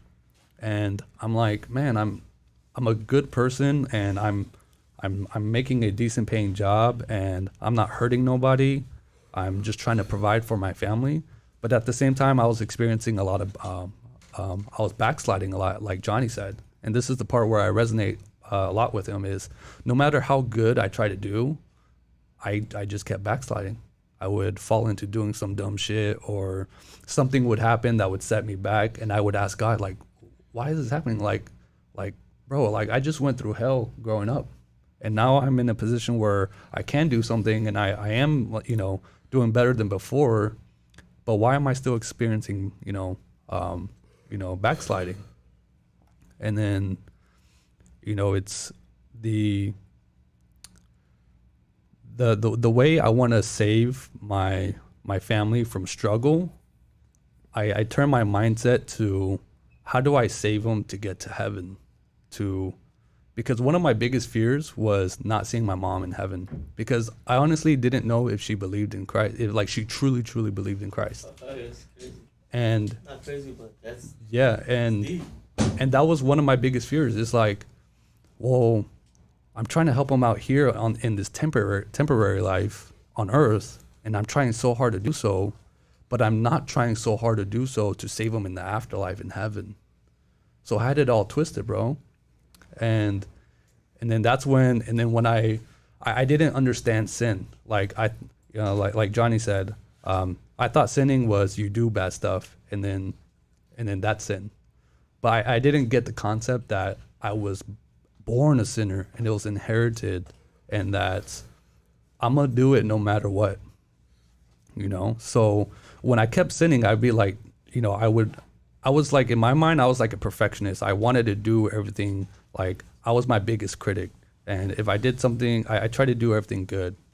But no matter how good I tried to do, I did bad. And then I started asking questions like, man, like, why am I doing this stuff? Like, I'm trying to do good. I'm trying to provide for my family, but something's not right. And there was something that was like itching at me. Like deep down inside, it was itching at me, where I was like, there has to be more than life to this than what I'm living right now. Because there was a point in my life where I was financially free, where I had no debt and I didn't owe a dime to nobody. But at the same time, I still wasn't happy. And then I fell into doing dumb stuff again, and then getting into debt, you know? And then it's like, okay, well, financial freedom is what I wanted, but it still didn't make me happy. It didn't make sense, you know? And then I'm in a good position now. I'm working a decent job. That pays decently. I work from home. I have all the flexibility in the world. You know, why am I still unsatisfied? You know? And then I come to the realization that what I was really looking for was truth.